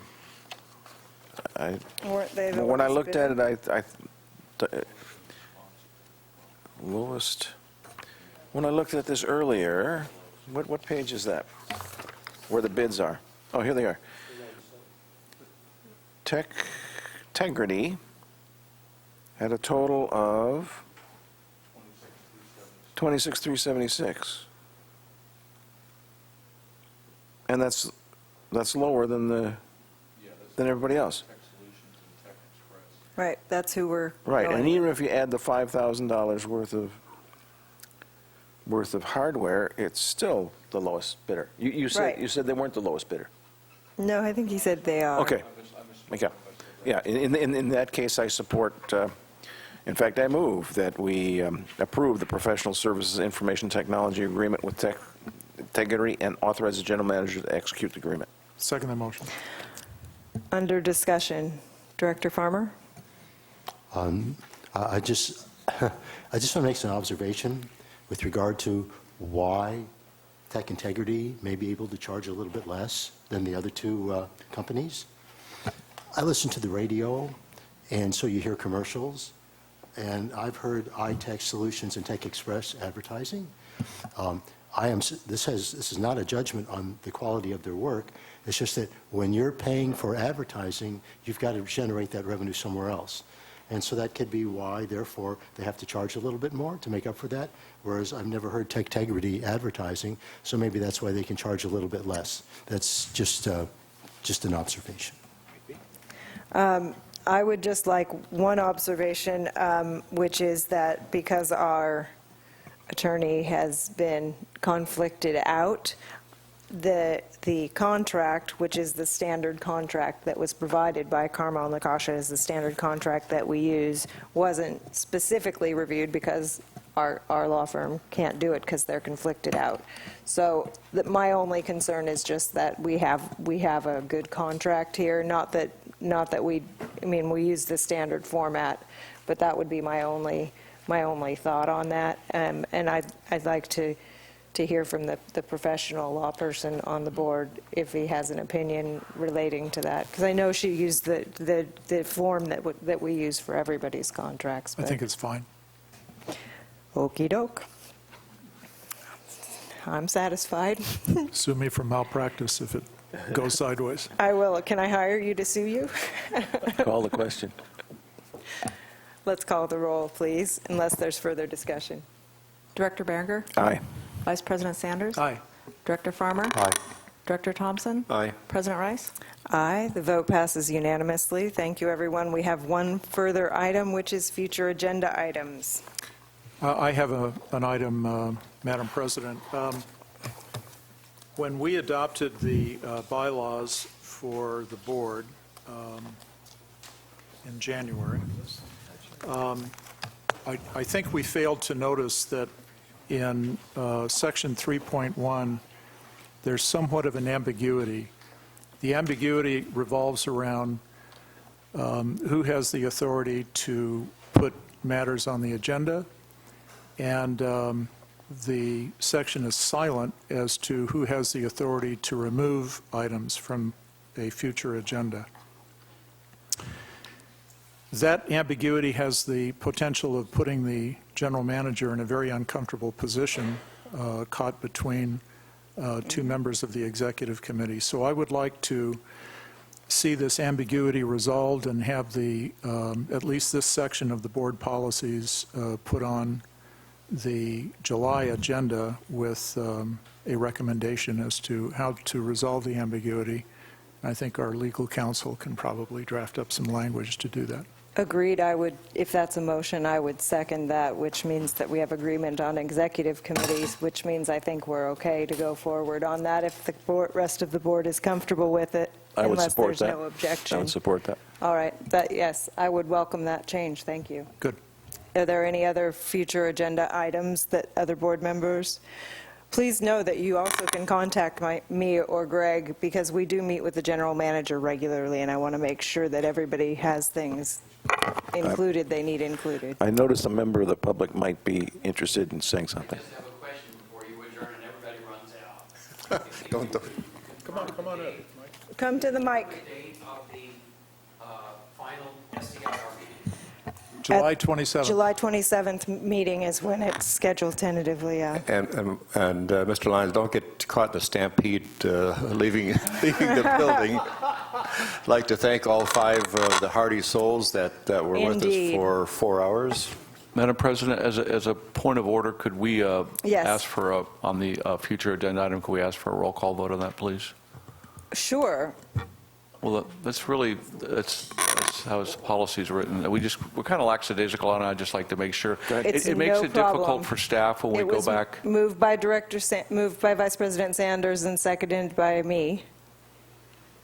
Great. President, or Vice President Sanders? Aye. President Rice? Aye. Director Berenger? Aye. Director Farmer? Aye. Director Thompson? Aye. President Rice? Didn't I already vote? I did. Like I said, That's yes. 6 yeses. Thank you very much, Board. I appreciate that. It is late. Thank you, everyone, for hanging in there. We are adjourned. Yeah, get some.